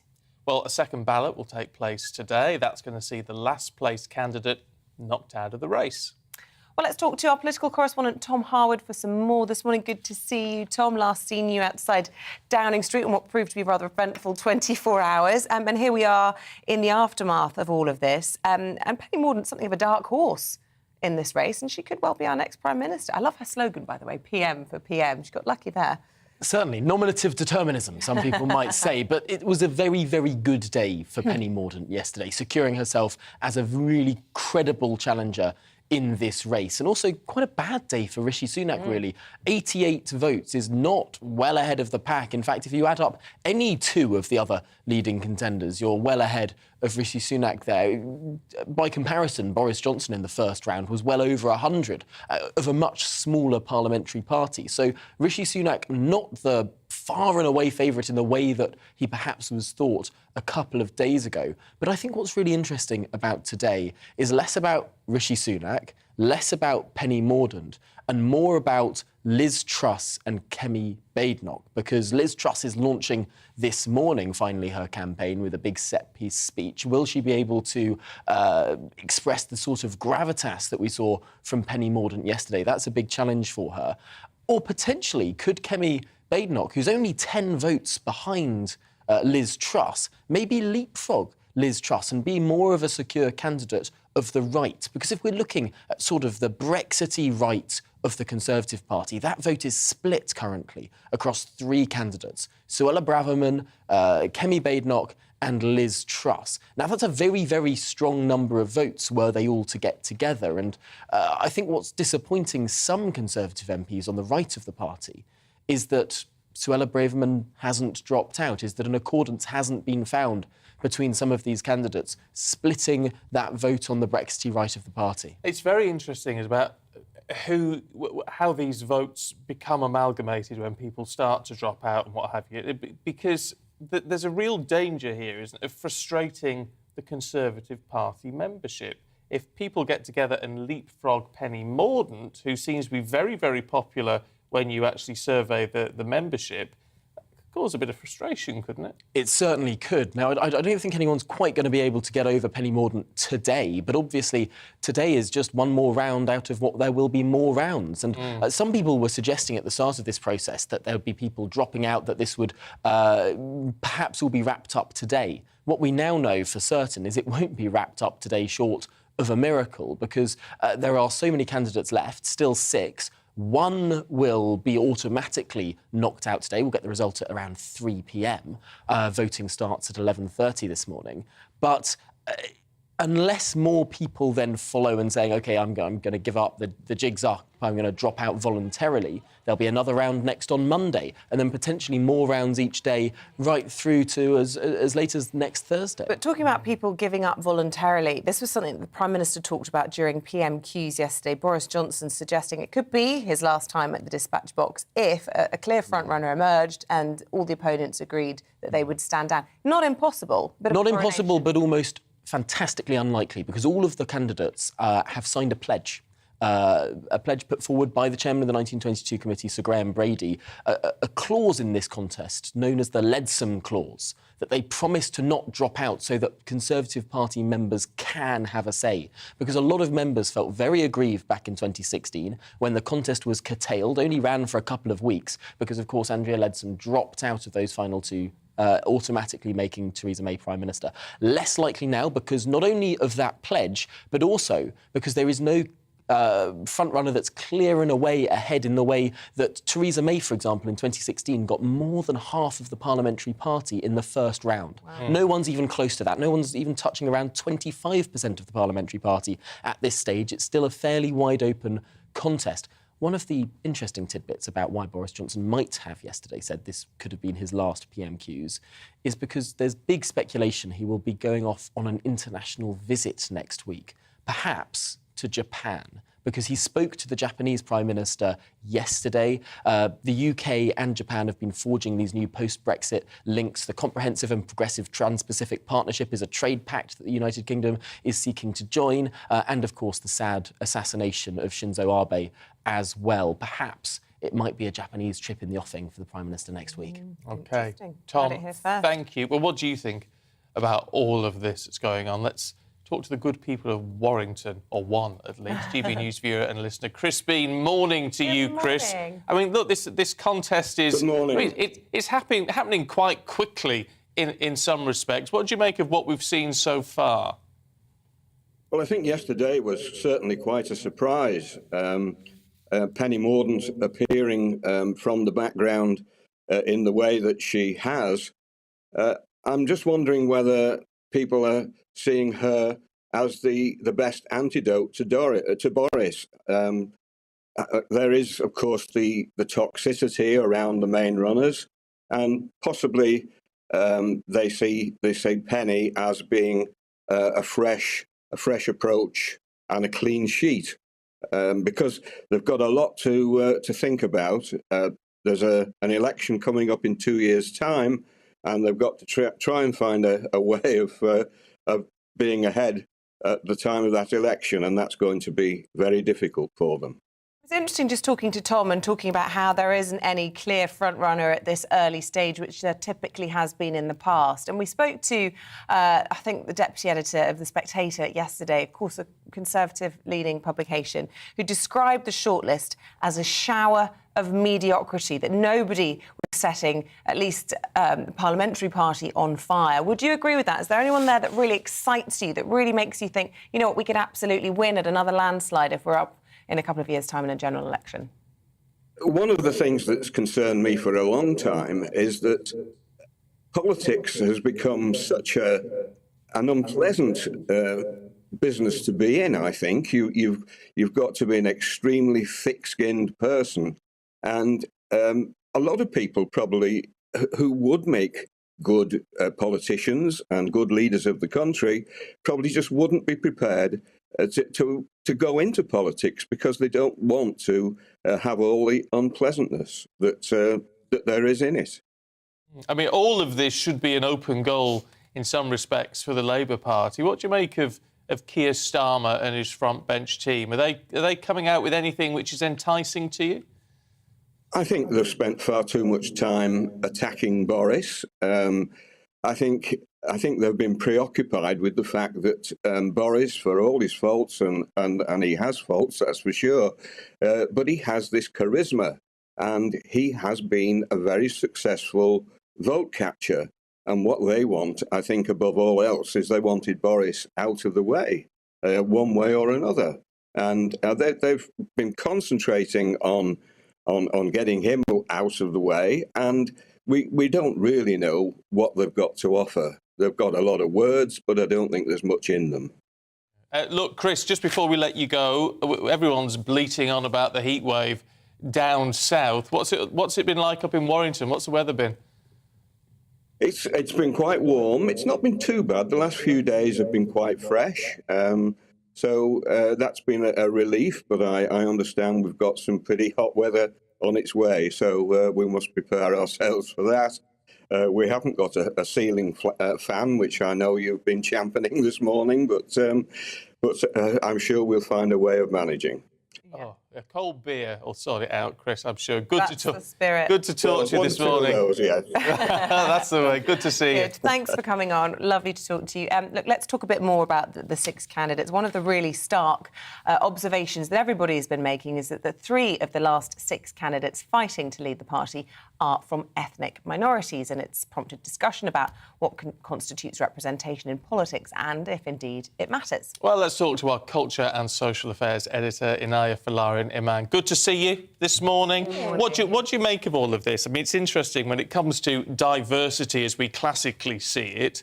The Conservative Party winning hands down compared to anybody else. Yeah, absolutely. And I think it was only a few years ago when Boris Johnson also appointed the most diverse cabinet in British history. And I think it is very fascinating for a lot of people over the last few years, particularly following 2020, the Black Lives Matter protests. There were many conversations about racism and how bad a problem is racism in British society and whether or not Britain is a fundamentally racist society. And now we have a leadership campaign in which the majority of the candidates at one point were from an ethnic minority background. And these are not all kind of privately educated individuals that come from a privileged background. There's many fascinating stories. Obviously, Nadeem Zahawi is no longer part of the contest, but he is also a family who fled from Iraq. Also, we've had Sajid Javid, who is the son of a bus driver. So many of the stories represent the diversity of ethnic minorities. But the remaining six, I mean, the majority of them went to Oxbridge, the majority of them privately educated, and the majority of them, you could argue, from privileged backgrounds, although all different colours and backgrounds and ethnicities. So is this perhaps more about how there is residual class differences still in this country, and is that more of a problem that we need to tackle in this country rather than perhaps the problem of trying to get more diversity in ethnicity? I think that's a really important point, and I think that is the reality, that actually class does still play a fundamental factor in life outcomes within this society across the elite professions within the country, whether that's law, whether that's media, whether that's medicine. Most of those people do come from privileged backgrounds. But when it comes to ethnic minorities, I think there is this assumption that all of them are, in poverty and the lower socioeconomic strata and have left-wing views. That's not the reality. Actually, if a lot of polling of ethnic minority communities finds that many of those conservative values of hard work, personal responsibility, discipline and aspiration are things that strongly resonate with ethnic minority communities, and many of those candidates represent that. But it's interesting. I mean, there are many serious issues to discuss, and say that sort of the social strata diversity is important, but a lot of what we do in today's world is about optics. It's about what we see and then how we translate that. And in some respects, the optics here on the surface are very, very good. It shows a diverse party. And again, when it comes to gender, we've got, 3 women, 3 men standing here. I mean, that in itself is quite impressive, isn't it? Yeah, and I think it has been unfortunate that many of these ethnic minority candidates have also been the subject of what many people would regard as actually racist abuse, because they are conservative, that people think that if you are black, if you are Asian, for example, you must hold a particular viewpoint, and any diversion from that is challenging your authenticity as an ethnic minority. But that is not true. Ethnic minority people have a whole range of views, as all different people do, and many of the things they want for themselves is the same as everybody else, whether that's good education, good housing, good opportunities. This notion that ethnic minority people have fundamentally different aspirations to the white British mainstream, I don't think is necessarily true. And so even though we still have a long way to go as a society, I do think we can see it as a positive step forward. What about your predictions? Do you think we might have our first Prime Minister from an ethnic minority? Well, I think that may well be possible. Half of the last 6 are ethnic minority, and I do think that would be a very big, significant thing within the UK society. But I do think ultimately, for most people, it's not about their identity category. It's what they do for the country, what they stand for, and how they can improve the lives of British people. OK, Inaya, Falar and Eamonn, thank you very much indeed. 8:18, let's bring you up to date with some of the other stories this morning. And the Metropolitan Police have opened an investigation into Sir Mo Farah's revelation that he was trafficked into the UK when he was about 9. The 4-time Olympic champion says he was brought in on a passport with somebody else's name and forced to work as a domestic servant. The NSPCC has warned that families will pay the price of the final stages of the online safety bill being postponed. The bill had been due before Parliament next week, but PA, the news agency, understands it's been delayed to make room for a confidence vote in the government and the Northern Ireland Protocol Bill. Record-breaking numbers of poorer students have applied to university this year. Figures from UCAS show the application rate for disadvantaged students is up by 10% since 2013, more than 38,000 applicants being from poorer areas this year.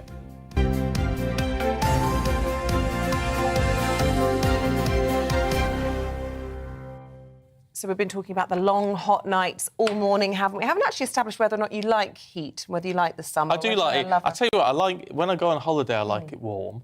I just think it takes time to build up to it. Yeah, doesn't it? Yeah. So I'm all right once I've had a few days of it. I'm okay. But it's when it suddenly turns and it's suddenly red hot, that's when I struggle. I do think we do a particular type of muggy heat, certainly here in the south of England as well, a bit different from the sort of heat you get when you're on holiday in Spain or whatever it might be. Yes. Lots of you sending in your tips on how to sleep. Martin says lavender oil on your pillow, it really works. That might not just apply to during a heat wave, I presume. That's at any time. Any old time. Yes.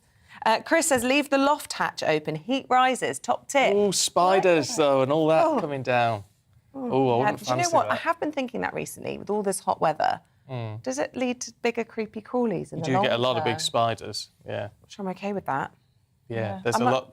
I've found a lot of big wolf spiders like that in the house. Wolf spiders doesn't sound good. Look, keep your Not tips nice. coming in. We'll read out the best ones and make sure we share them with all of our listeners and viewers. Thank you for sending them in. Yeah, but don't go anywhere. Coming up, we're going to be live at the Old Bailey as Kevin Spacey prepares for court accused of sexual assault. We'll bring you all the details.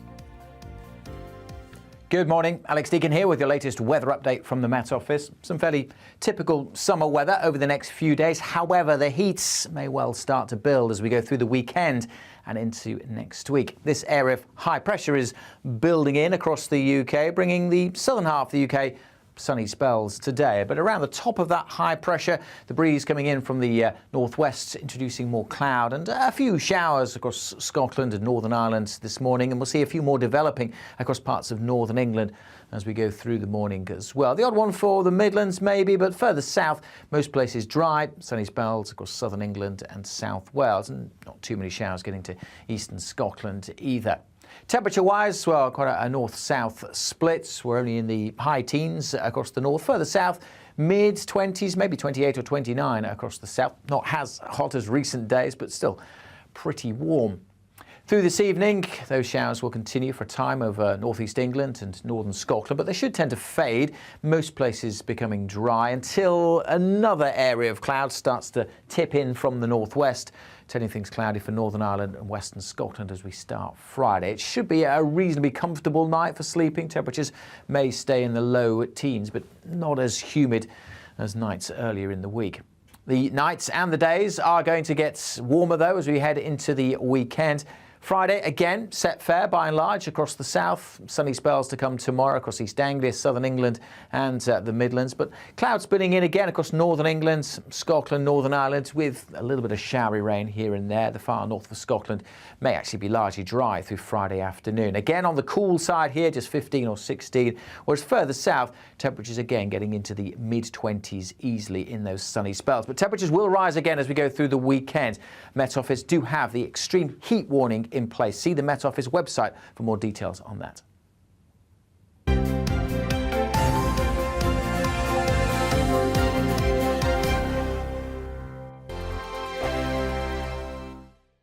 We are GB News. We're right across this great nation.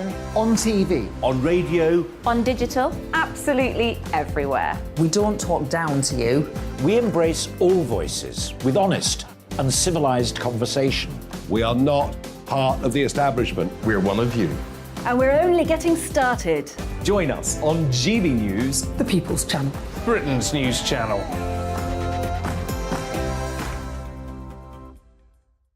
Hi there, it's Stephen and Anne. At breakfast from 6 a.m, you'll always be caught up with everything you need to know. The latest headlines, opinions and debates. We'll bring you the good news and the bad, but most of all, we're here for you. Remember, send in your views and let us know what you would like us to talk about. That's because we're your news channel.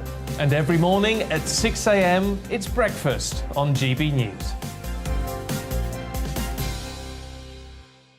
My name's Tom Harwood and join me 9:30 a.m. every weekday for The Briefing, your one-stop shop for everything you need to know about what's going on in politics today. I wonder if this is a deal that might need to be like the biscuits in this factory, twice baked. Is there not an opportunity here to win out against the extremes? Tom Harwood, GB News. What are you going to do about it?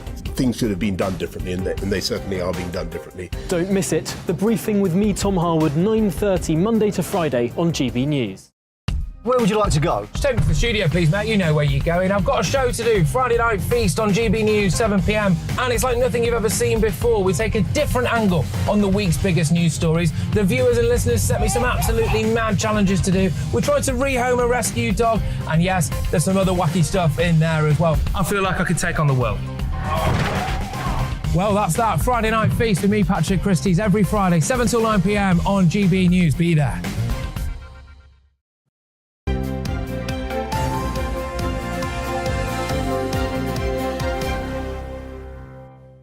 Welcome back. It's 8:24 still to come on the programme this morning as 6 candidates remain in the Tory leadership contest. We'll be speaking to the Care Minister, Gillian Keegan, who's thrown her support behind the former Chancellor, Rishi Sunak. We'll be talking to her just after 9 o'clock. And coming up at 8:45, a soap legend, Alan Fletcher, known to us all as Dr. Carl Kennedy in Neighbours, is going to be right here in this studio. Amazing. As, of course, the show comes to an end. And as always, you can join in any of our discussions. Email us gbviews@gbnews.uk or you can tweet @gbnews.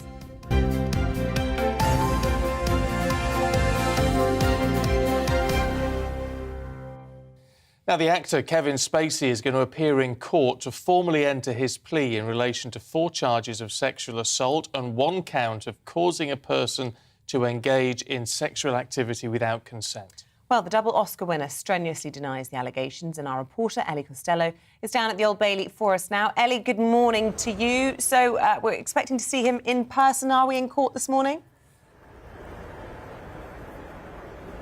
Yes, we are expecting to see Kevin Spacey appear in person today at the Old Bailey. And as you can see behind me, it seems as though the world's press has already descended onto this narrow street in central London, hoping to capture a photograph of the A-list actor as he enters the courtroom today. He did appear a month ago at Westminster Magistrates Court for an initial trial hearing, and there was a mob of photographers then. So we will be expecting those kind of scenes again this morning. And in that appearance in June, very brief one, he was granted bail before appearing at the Old Bailey today. Now, the 2-time Oscar-winning actor Kevin Spacey is charged with 4 counts of sexual assault and 1 count of causing a person to engage in penetrative sexual activity without consent.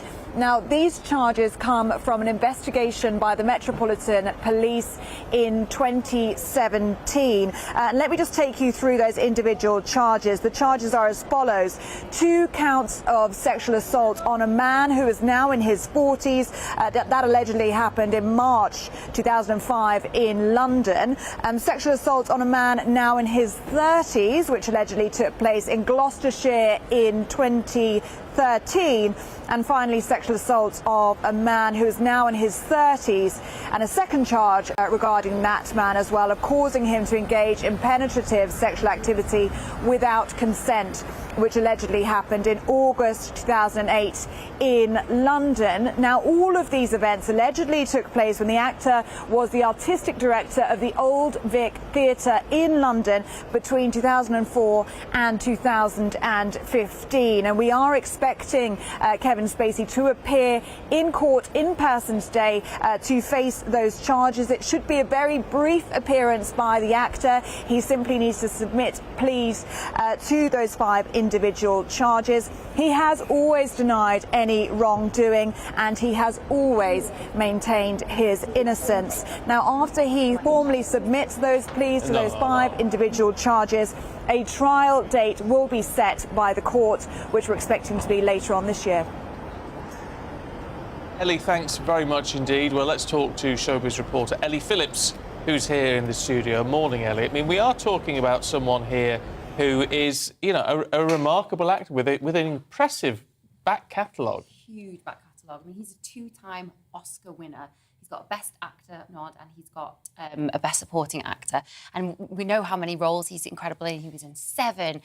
He was in The Usual Suspects, American Beauty. He is a phenomenally talented actor. And as Ellie said then, he was the artistic director of the Old Vic. That itself is a very powerful role and position to have been in. So through his whole career, whether it's been on stage or on screen, he's always been in a position of power and really highly regarded in terms of his status in the industry. So, yeah. And a very long, in that business, obviously, a lot of people don't enjoy a long career. He has. Oh, definitely. So he started off in theatre and then soon made his way onto screen in films. And, you know, his first Oscar was in 1996. Wow. So that is, you know, that's nearly 3 decades ago. I saw him perform at the Old Vic, which was it was a monologue play. It was, I don't know, 3 hours or so long, and obviously he had to memorise the entire thing. He held the stage single-handedly, and as you say, he's gone from theatre into the movies and back again, the small screen. He's one of the old school actors, if you like, that's really a master of his trade. Yeah, and also I think,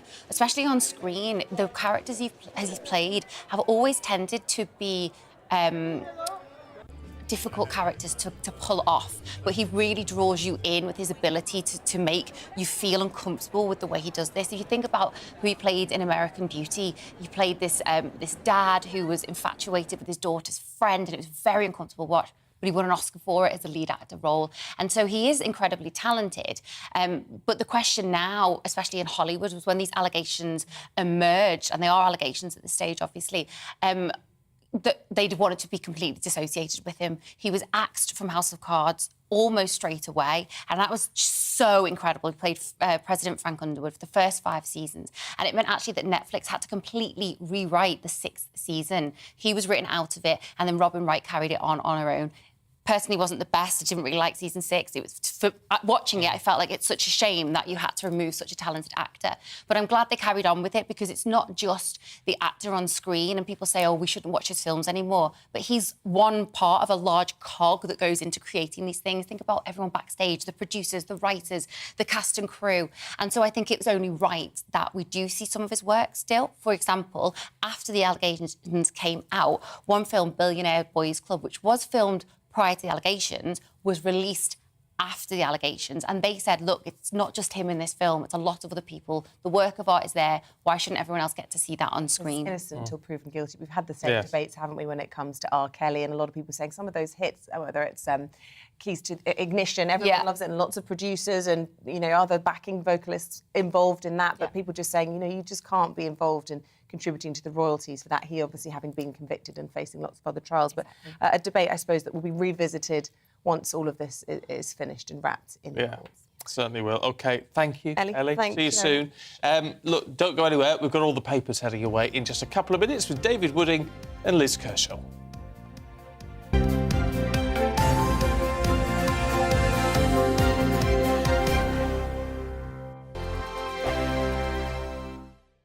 We are GB News. We're right across this great nation. On TV. On radio. On digital. Absolutely everywhere. We don't talk down to you. We embrace all voices with honest and civilised conversation. We are not part of the establishment. We're one of you. And we're only getting started. Join us on GB News, The People's Channel. Britain's news channel.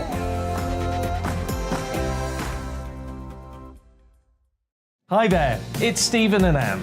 At breakfast from 6 a.m, you'll always be caught up with everything you need to know. The latest headlines, opinions and debates. We'll bring you the good news and the bad, but most of all, we're here for you. Remember, send in your views and let us know what you would like us to talk about. That's because we're your news channel. And every morning at 6 a.m, it's breakfast on GB News. My name's Tom Harwood, and join me 9:30 a.m. every weekday for The Briefing, your one-stop shop for everything you need to know about what's going on in politics today. I wonder if this is a deal that might need to be like the biscuits in this factory, twice baked. Is there not an opportunity here to win out against the extremes? Tom Harwood, GB News. What are you going to do about it? Things should have been done differently, and they certainly are being done differently. Don't miss it. The Briefing with me, Tom Harwood, 9:30 Monday to Friday on GB News. Where would you like to go? Just take me to the studio, please, mate. You know where you're going. I've got a show to do. Friday Night Feast on GB News, 7 p.m. And it's like nothing you've ever seen before. We take a different angle on the week's biggest news stories. The viewers and listeners set me some absolutely mad challenges to do. We tried to rehome a rescue dog. And yes, there's some other wacky stuff in there as well. I feel like I could take on the world. Well, that's that. Friday Night Feast with me, Patrick Christie's, every Friday, 7 till 9 p.m. on GB News. Be there.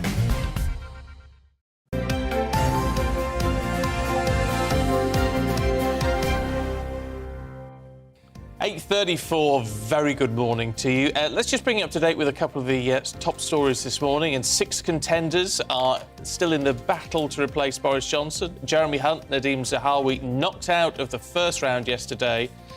Jeremy Hunt is now backing the former Chancellor, Rishi Sunak. 2 new drugs are being made available on the NHS, which will likely help thousands of breast cancer patients. A life-extending medicine and another drug to treat inoperable cancer have been given the green light despite being initially rejected earlier this year. Record-breaking numbers of poorer students have applied to university this year. Figures from UCAS show the application rate for disadvantaged students is up by 10% in the last 9 years.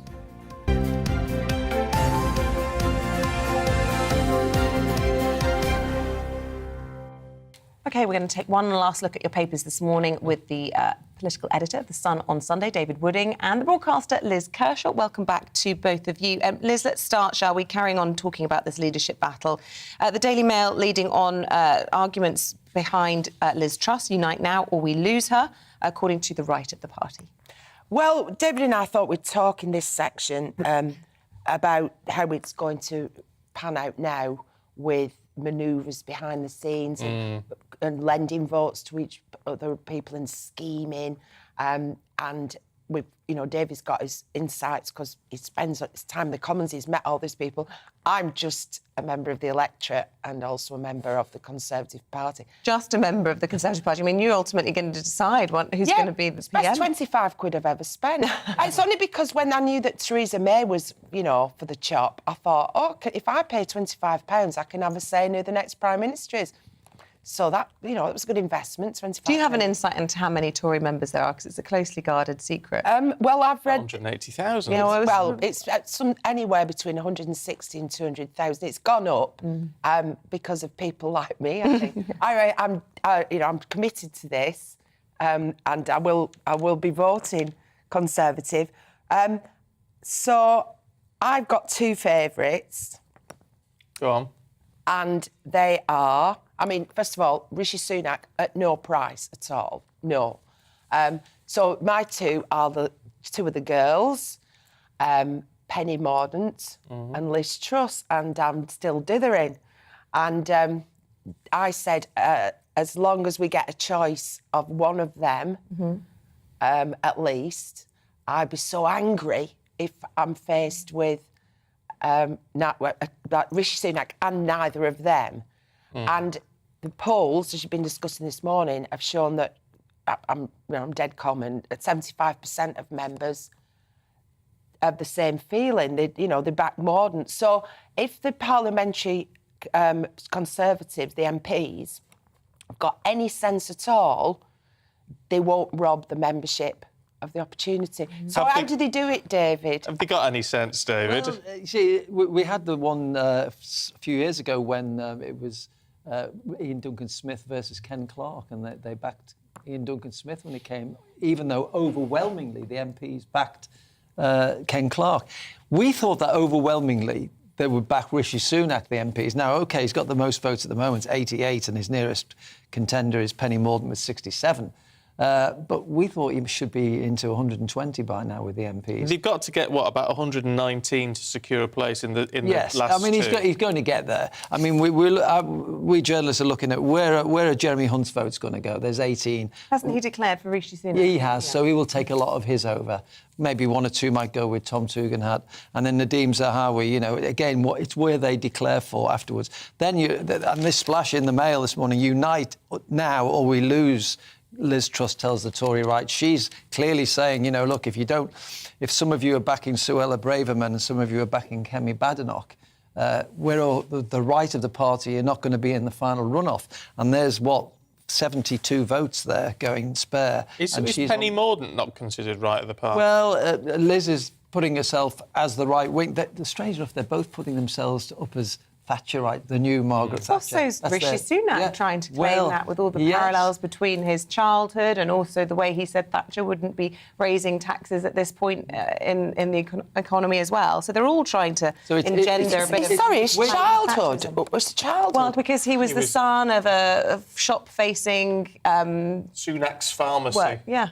Right, OK. Sort of thing, and then he went to Winchester School. Well, yeah, she rose up, didn't and then he went to Oxford. But there's talk of his people lending votes to other people to keep Liz Truss or Penny Morden's out. Now, they're denying that happens. It's a dangerous game to play because you're not going to know what other people do. There's all sorts of things going on like this in the background. Can I quickly say that there's nothing wrong with going to a public school or Oxford. Absolutely nothing. And we want the best and the brightest. But let's not pretend to be something we're not. And can we just remind ourselves that we've got rid of a Prime Minister, well, I haven't, the Parliamentary Party, the Conservative MPs, hounded by the press, of media, have got rid of a Prime Minister largely because he was criminalised by getting a fixed penalty for attending a party in work premises. So has Sunak. You know, Sunak's got one too. Also, you know, his wife was non-dom, so not paying tax in this country. He kept his feet straddled across the Atlantic, keeps his options open with his green card. You know, I don't understand why suddenly he's been rebranded and reborn, you know, ready for Rishi. And his resignation was one which prompted. Yeah, he stabbed a democratically elected leader and prime minister in the back. So, I think that, you know, we've got to be offered a proper choice, and we cannot have, like we had with Gordon Brown, when the Labour Party got rid of Blair, we cannot have a coronation, else we're going to have another election. And we don't need it in these difficult times. Who do you think is the biggest threat to the Labour Party in terms of the new... Well, I mean, all the polls show Rishi Sunak is the only person who can beat Keir Starmer at the polls.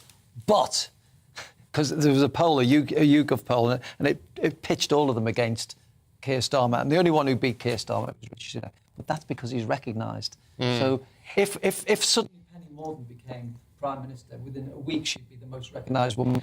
Yeah. Why on the front of every paper today, isn't she? Why would Rishi Sunak appeal to people when he's, you know... It's recognisability. Yes, that's all it is, because he's put up national insurance.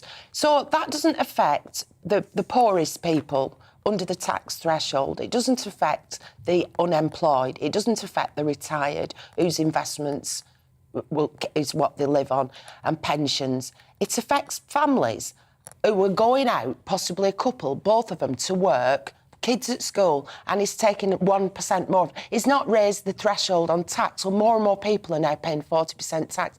And he's refused to take more money off fuel duty or the VAT on fuel. I just don't see how anybody outside the M25 can possibly think that he's attractive to the electorate. Anyway, I'm still on the fence between Penny for PM or Mary Truss is her real name. Oh, is it? Yeah, or Mary Truss. Oh, by the way, I did an anagram of Rishi Sunak. Oh, I'm not reading that out. Do you think Put it that way. Pass it on, pass it on. I just saw it. Pass it to very David. cheeky. I'm not reading it out. It's very I think it's very good. Well, Do you think Britain's ready for a Prime Minister called Liz?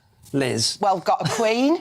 We might as well have a Prime Minister. Yeah. But I'm still, you know, still hovering. I think Penny Morden is such a great speaker, so poised, and I think on the international stage she'd be great. However, Liz Truss has been working her little socks off for 3 years now, getting the trade deals up and running around the world, and I think she's very driven. Well, we shall see. Yeah. We shall see. Let us know what you think. gbviews@gbnews.uk. Let's talk Hotel California, David. Yes, this is another cue for Liz to sing for us. No. So, the lyrics of that 1970s song, so 50 years old, went missing. I think everybody knows a line or two from that song. And the Eagles drummer lost them, Don Henley, who all the notes went missing. They turned up all these years on. So what appears to have happened is that the allegations... Oh, David, I hate to say it, David, but we've got a problem with your mic now, so we can't hear you. Oh, right Liz, then. so you can take over this Living it up music. at the Hotel California. Anyway, they've been found and they've been... Yeah. And there's another music story I'll fill now, which is that Bob Dylan is banning... He's the first person to absolutely do it, banning phones from his gigs. How do you ban them? Because you're going to be given a pouch to put them in, like a tin hat, you know, tinfoil hat type thing, so it can't receive signals or anything. But because I get so, the gigs, it's great gigs are back off festivals, but you're standing there and you're thinking, oh, please enjoy the festival, but you're here, enjoy it, and you can't see what's gone on stage because they're all holding the phones. Anyway, back to David. Are you Well, fixed? we can't. They haven't sent us in another mic, so we can't fix it. Come on in. Come on in. Sort that out for you. I mean, it's interesting, though, because I always say I'm a bit sort of old-fashioned with these things. When I've been at gigs and things, I like to think I'm seeing this with my own eyes and not just through a screen. You'd never go home and watch it, would you? No, probably not, no. Anyway, you're getting a guest on from Neighbours, aren't you? We are. We've got Dr Kennedy coming in, Carl Kennedy. So we were singing, weren't we? We were singing in the car coming in, especially for you. Oh, yeah. Kylie and Jason. Is he fixed? Classic. Is he fixed? I don't We're know. all fixed. We're back. We've got your voice you are back. fixed. Yeah, sorry. gagging order on sorry. We can talk about a doggy day out then, David. Well, yes. Doggy day out. This is a good little story, little human interest story about a couple who lost their beagle, their little dog. Bonnie went missing in the Daily Express, and it was picked up by the roadside by somebody who was taking his own dogs to a dog show. Oh. I'll rescue this dog, look after it, and then put a note on social media saying, doggy found. Took it to the show and thought, oh, it's a rescue dog. I'll put it in for the best rescue dog.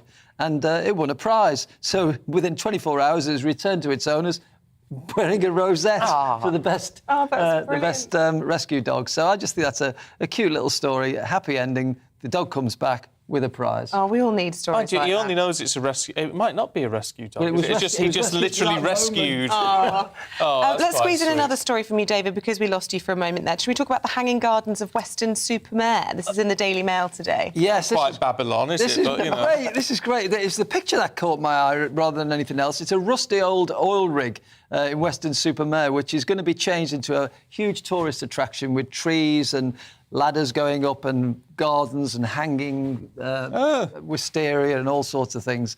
And I just think, the Hanging Gardens of Babylon were, of course, one of the 7 wonders of the world. So could this rusty old bit of metalwork be a wonder of the world in the UK and a tourist attraction? I hate it. I actually hate it. I actually think, what is it about human beings that think you're at the seaside, you've got a beautiful view of the sea, and you want a rusty old oil ring adorned with trees? I mean, it's just bizarre. Weston-super-Mare, actually, it's not the sea, it's the estuary.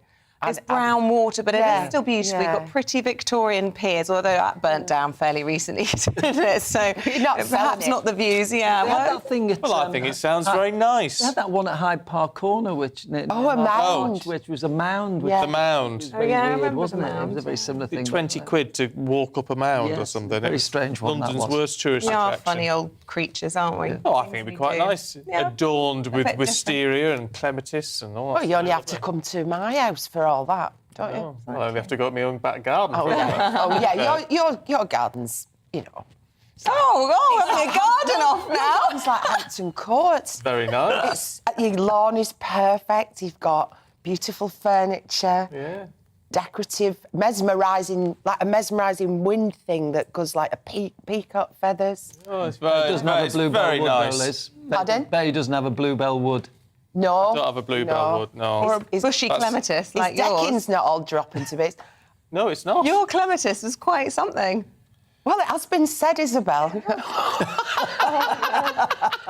You should see me wisteria. We're going to move on. Anyway, Liz, David, get off. Get off. Thank you very much. See, I didn't. 8:48, let's bring you up to date with some of the headlines for you. And the Metropolitan Police have opened an investigation to Mo Farah's revelation that he was trafficked into the UK when he was about 9. The 4-time Olympic champion says he was brought in on a passport with somebody else's name and forced to work as a domestic servant. The NSPCC has warned that families will pay the price of the final stages of the online safety bill being postponed. The bill had been due before Parliament next week, but it's reportedly been delayed to make room for a confidence vote in the government and the Northern Ireland Protocol Bill. Rail workers will stage another walkout in less than 2 weeks. Rail operators and Network Rail workers have voted to walk out on July 27th in an ongoing dispute over pay, jobs and conditions. The RMT have rejected an offer made by their Network Rail bosses, which they described as paltry.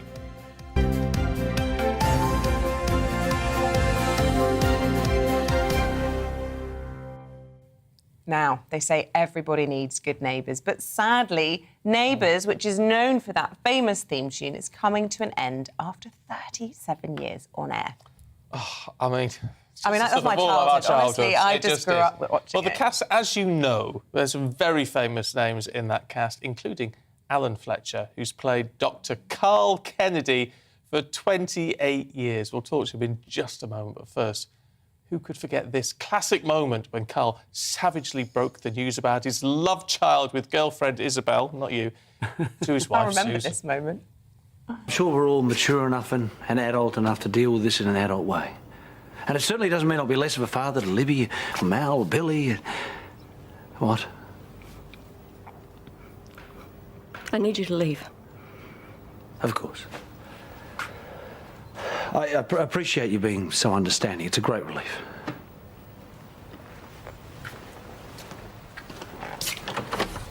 I'll see you soon.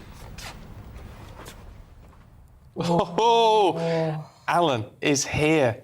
Great to see you this morning. Lovely to see you, Stephen. Hi, Isabel. Hi, Lovely to see you. welcome. Thank you. Do you know, it's extraordinary when you meet someone who you don't expect to ever meet because you're on the other side of the world most of the time, but in something that we have all watched for such a long time. I know. It must be remarkable seeing it all come to an end. It is extraordinary. At the last day of filming, oh God, I can't even begin to tell you. Driving to work, it's a 40-minute drive, and you're sitting there trying to suppress the emotion of it being your last day because you know you've got to get there, you've got to do the work, be professional, and the last scenes were very upbeat.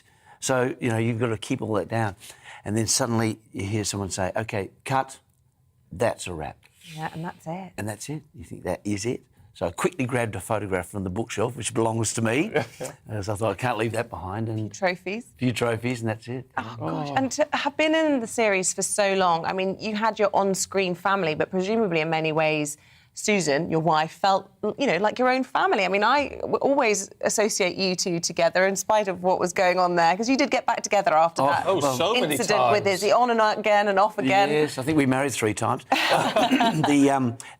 Jackie Woodburn, who plays Susan Kennedy, she's one of the main reasons I stayed so long, was because our working relationship was so joyous. But we're the best pals.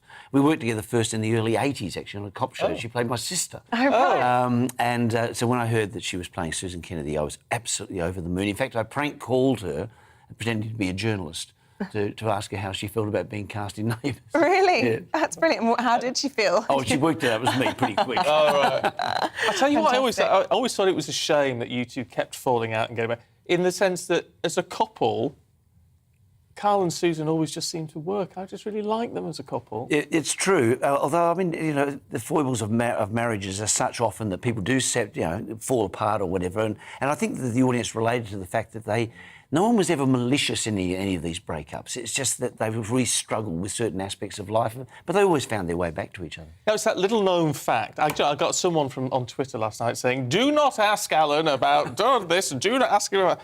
But I'm going to talk about Kylie. Oh, yeah. Because it wasn't your sort of first scene as an sort of extra or something with Kylie in the garage. It was a little short 3-week part. They didn't have a mechanic on Neighbours for 3 weeks. So Kylie being an apprentice, she needed to have a supervising mechanic. So they brought me in. Nice little story. Of course, deep, dark, secret story. And I got to work with her, and it was divine. She was so sweet. All the cast were wonderful. I knew a lot of them. And I'll never forget, I asked Kylie one day how she was going, what was going on in her life, and she said she's very excited, excuse me, because she just released a song called Locomotion. And it was extraordinary where it all went, isn't it? Yeah. Do you know, I have to really fight the urge to call you Carl, and I'm sure people have the same response. When you've played a household name, you're sort of synonymous with the character yourself. But obviously, Alan, when I think of you on the show, and I did watch it for very many years, you often were strumming your guitar. Yes. Was that, and I know that's a big passion off-screen as well, and you were only, I think I was reading on the show, sort of 36 weeks of the year because you were doing so many other things. That's right. Tell us about what's going to happen for you post-Neighbours, and is it going to involve your beloved guitar and music? Well, it is. I'm now recording and playing country music and Americana music. I did a couple of gigs here in London, went to the Maverick Festival. I've just released an EP called Dispatches, which I hope people will like to check out, and an album later in the year, and I will be back in September touring the music and also touring my Dr. Carling conversation show. Oh, really? All over the UK, yes. Oh, that's going to be interesting. So Neighbours isn't kind of ending for me. And then Jackie Woodburn and I return next year for the big Neighbours Farewell Tour, which is going right across the country. That's going to be huge, actually. Well, it's almost completely sold out. It's a massive thing, 17 dates. So Neighbours, kind of, for me, is continuing on. Yeah, well, that's quite nice. We've got to ask, is there going to be people who maybe aren't overly familiar with the show over recent years who are going to say, well, why in all these videos have you got hair? And now, you know, I know you've recently discovered you've got alopecia. February started. Yeah, very quick too. I had some patches disappear in my beard, and I went to the doctor. They said, I'll just rub some minoxidil on it. And then suddenly, all through the hair, and eventually, of course, I've had fans concerned about my health. Yeah. So I did a video explaining alopecia, and it's a good thing I did, I think, because a lot of people actually suffer in silence. So they mask it, they wear wigs or whatever, and they don't talk to people about it. Or they get mercilessly bullied if they're young. Yeah. And how do you feel about it? Has it been something that's difficult for you and changing? Does that change your identity at all? Well, not really. I look at myself in the mirror and go, crikey, who's that bloke? It is a weird thing, particularly when you lose things like eyebrows and things like that. It's kind of a bit disorientating. But luckily, I'm of an age where I sort of go, well, it is what it is, But for it to happen to a young, 6-year-old girl or whatever, or a 6-year-old boy, it's pretty tough. And apparently it happens to a lot of women after childbirth. They have, patches thing. But luckily, mercifully, a lot of people get their hair back. Yeah. Oh, well, you never know. Plus, I did notice there was some shot. I was looking at your Twitter last night, and there was a shot of you with, I don't know who it was, but you've got a beautiful cowboy hat on. Yeah. So that's the perfect way to just cover it up a little bit, isn't Absolutely. I've got a very good collection of hats. Oh, no, I've got to ask, because I like a cowboy boot. Oh, yes. So I struggle to wear them, because it's like, when do you wear them in England?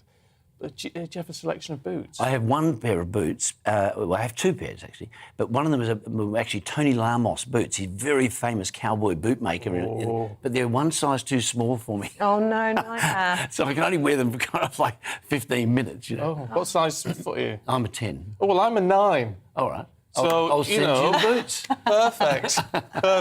There's nothing like strutting about in a pair of cowboy boots. I agree. Feel fantastic. Well, Alan, thank you so much for coming in, talking to us. I know you're going to really miss Neighbours. It sounds like that journey's going to continue. We're certainly going to miss it. In fact, we should try and get out and see some of the Neighbours tour next year, seeing as it was such a big part of our childhood. And, thanks for coming in. And you're always going to be Carl Kennedy to me. Oh, great pleasure. Thank you. And you. Right, stay with us. We'll be back. We're going to take a quick break, get a little bit of weather for you, and after that, we'll be talking to Gillian Keegan. She is an MP supporting Rishi Sunak. She's also, I should say, at this point, she's got a title, Minister. She's got a title. I can't remember. She is Minister of State for Care and Mental Health. More details in a minute. Good morning, Alex Deakin here with your latest weather update from the Met Office. Some fairly typical summer weather over the next few days. However, the heat may well start to build as we go through the weekend and into next week. This area of high pressure is building in across the UK, bringing the southern half of the UK sunny spells today. But around the top of that high pressure, the breeze coming in from the northwest, introducing more cloud and a few showers across Scotland and Northern Ireland this morning. And we'll see a few more developing across parts of northern England as we go through the morning as well. The odd one for the Midlands maybe, but further south, most places dry, sunny spells across southern England and South Wales, and not too many showers getting to eastern Scotland either. Temperature-wise, well, quite a north-south split. We're only in the high teens across the north. Further south, mid-20s, maybe 28 or 29 across the south. Not as hot as recent days, but still pretty warm. Through this evening, those showers will continue for a time over northeast England and northern Scotland, but they should tend to fade, most places becoming dry until another area of cloud starts to tip in from the northwest, turning things cloudy for Northern Ireland and Western Scotland as we start Friday. It should be a reasonably comfortable night for sleeping. Temperatures may stay in the low teens, but not as humid as nights earlier in the week. The nights and the days are going to get warmer, though, as we head into the weekend. Friday, again, set fair by and large across the south. Sunny spells to come tomorrow across East Anglia, southern England and the Midlands. But clouds spinning in again across northern England, Scotland, Northern Ireland, with a little bit of showery rain here and there. The far north of Scotland may actually be largely dry through Friday afternoon. Again, on the cool side here, just 15 or 16, whereas further south, temperatures again getting into the mid-20s easily in those sunny spells. But temperatures will rise again as we go through the weekend. Met Office do have the extreme heat warning in place. See the Met Office website for more details on that.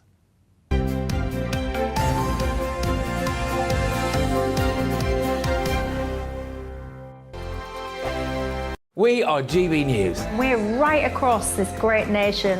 On TV. On radio. On digital. Absolutely everywhere. We don't talk down to you. We embrace all voices with honest and civilised conversation.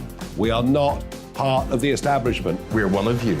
And we're only getting started. Join us on GB News, The People's Channel.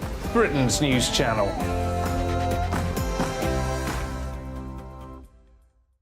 Hi there, it's Stephen and Anne. At breakfast from 6 a.m, you'll always be caught up with everything you need to know, the latest headlines, opinions and debates. We'll bring you the good news and the bad, but most of all, we're here for you. Remember, send in your views and let us know what you would like us to talk about. That's because we're your news channel. And every morning at 6 a.m, it's breakfast on GB News. My name's Tom Harwood and join me 9:30 a.m. every weekday for The Briefing, your one-stop shop for everything you need to know about what's going on in politics today. I wonder if this is a deal that might need to be like the biscuits in this factory, twice baked. Is there not an opportunity here to win out against the extremes? Tom Harwood, GB News. What are you going to do about it? Things should have been done differently, and they certainly are being done differently. Don't miss it. The Briefing with me, Tom Harwood, 9:30 Monday to Friday on GB News. Where would you like to go? Just take me to the studio, please, mate. You know where you're going. I've got a show to do. Friday Night Feast on GB News, 7 p.m. And it's like nothing you've ever seen before. We take a different angle on the week's biggest news stories. The viewers and listeners set me some absolutely mad challenges to do. We tried to rehome a rescue dog. And yes, there's some other wacky stuff in there as well. I feel like I could take on the world. Well, that's that. Friday Night Feast with me, Patrick Christie's, every Friday, 7 till 9 p.m. on GB News. Be there.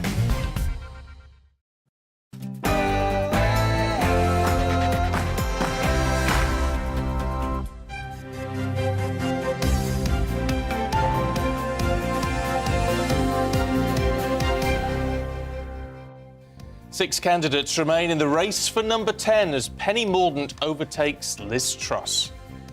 Good morning. It's just after 9 o'clock on Thursday, the 14th of July. This is Breakfast on GB News with Isabel and Stephen. These are the headlines for you this morning. Penny Morden has surged to second place in the Tory leadership election after a ballot last night saw Nadeem Zahawi and Jeremy Hunt knocked out. Six Conservatives now remain in the battle for number 10 ahead of a second vote at around 3 o'clock this afternoon that will see the last place candidate being forced out. Almost 1 in 4 families will be sent £326 directly to them from today as the first of the government's cost of living payments is sent out. A second instalment is expected later in the year. And as the heat wave disrupts everything from travel plans to bin collections, we'll be giving you the top tips that are coming into us through email and Twitter on how to avoid disrupting your sleep. So we would love to hear from you, of course, about all of that or anything else you want to talk about in the next 30 minutes. GB Views at gbnews.uk. Anything to say about Neighbours and Alan Fletcher? Yeah. Send us a tweet at GB News. And a reminder, you can subscribe to the GB News channel on YouTube to get all the latest on the big stories everyone's talking about.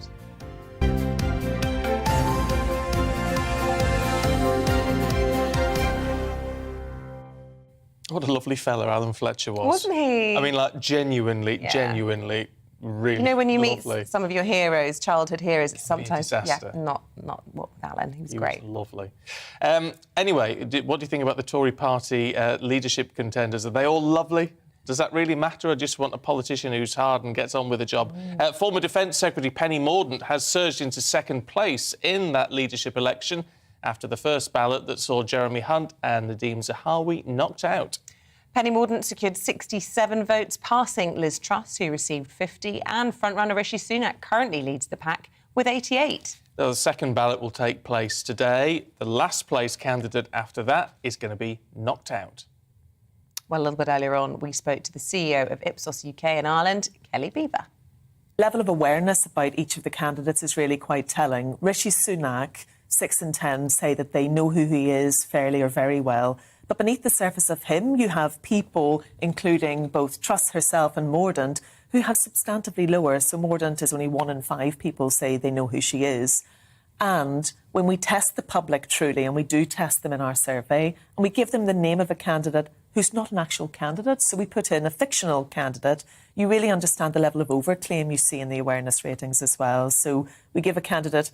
I shouldn't tell them because we do this every time we have a leadership election. It's the same person, the MP, Stuart Lewis. And we find that 12% of the British public believe that they know him fairly or very well. And that's important because you can pretty much take 12% off every single one of those awareness ratings. Right. Oh, that's interesting, isn't it? But in a sense, to be expected that, I mean, when you have people like Kemi Badenoch, Tom Tugendhat, Penny Morden, and then they're not names that have been in the public arena a great deal, not compared to Rishi Sunak. That's right, not yet. And I think what we will see over the coming days is that both the public awareness of Penny Morden will start to rise, but also the level of scrutiny about her background, her experience, etc. Because, yes, amongst MPs, the vote for her went quite well last night, but also when it eventually does get to the membership, some of the membership level polls coming out show her coming out very strongly indeed. She will start to see awareness and scrutiny rise. So there's a couple of things that they are thinking about, though, that will eventually relate into how the public relate to this particular individual who becomes Prime Minister. Of course, the characteristics that they have and whether they're seen to be the right kind of leader for this time. When Boris Johnson won the leadership campaign, what they were looking for was somebody who was really good in a crisis, a very strong leader, etc. Now, other characteristics of leadership are coming through to the fore from the general public, and you would hope ultimately in who the MPs and the Conservative Party members will think about electing as well. They want somebody with integrity. They want somebody who's good at delivery. And all of those kind of leadership traits are becoming more and more important, increasingly important to the public. So, does that mean Rishi Sunak, in your eyes? Certainly what the MPs seem to be thinking so far. He's won the first round of the leadership contest. Is he actually on track to become the next Prime Minister? Well, let's speak to one of his Tory colleagues and supporters. That's Minister of State for Care and Mental Health, Gillian Keegan. Very good morning to you. You must have a few concerns about his chances, given his, 88 votes from his parliamentary peers. He should be much further along, shouldn't he, given the size of the parliamentary party at this stage? No, he's got over a quarter of the parliamentary party backing him. There was 8 candidates, so if my maths is correct, that's still a very, very good showing for the first round. Him for you. Sorry, I didn't get that. Why Rishi for you? Why are you ready for Rishi, Gillian Keegan? Well, because I looked very seriously at what we need for the right times. You mentioned before about, Boris for getting Brexit done, etc. You choose the Prime Minister of the times. Right now, we need a serious person for serious times. We have to navigate very difficult economic challenges, mostly globally led, but, or caused or created, but still the inflation being at 10%, cost of living crisis, all of the things we need to do to grow our economy and rebuild post the pandemic. I think Rishi has proven experience of doing that. Now, he didn't have experience when he first became the Chancellor, but as we saw, he was thoroughly tested in that role, and I think he did a brilliant job. He did a brilliant job, obviously, with furlough and basically keeping the businesses in this country going and keeping individuals protected and in jobs. So that is, to me, the best, experience and interview that you could ever have. And we will need somebody with all of those, that experience and all of those talents. He's been widely criticised, hasn't he, for also being responsible for increasing national insurance in a country in a time when no other country in Western Europe has been raising taxes, as you say, facing all these challenges at the moment. A lot of people will say that's unforgivable, and also the fact that he was one of those wielding the knife of Boris Johnson last week. Will it wash with the party membership?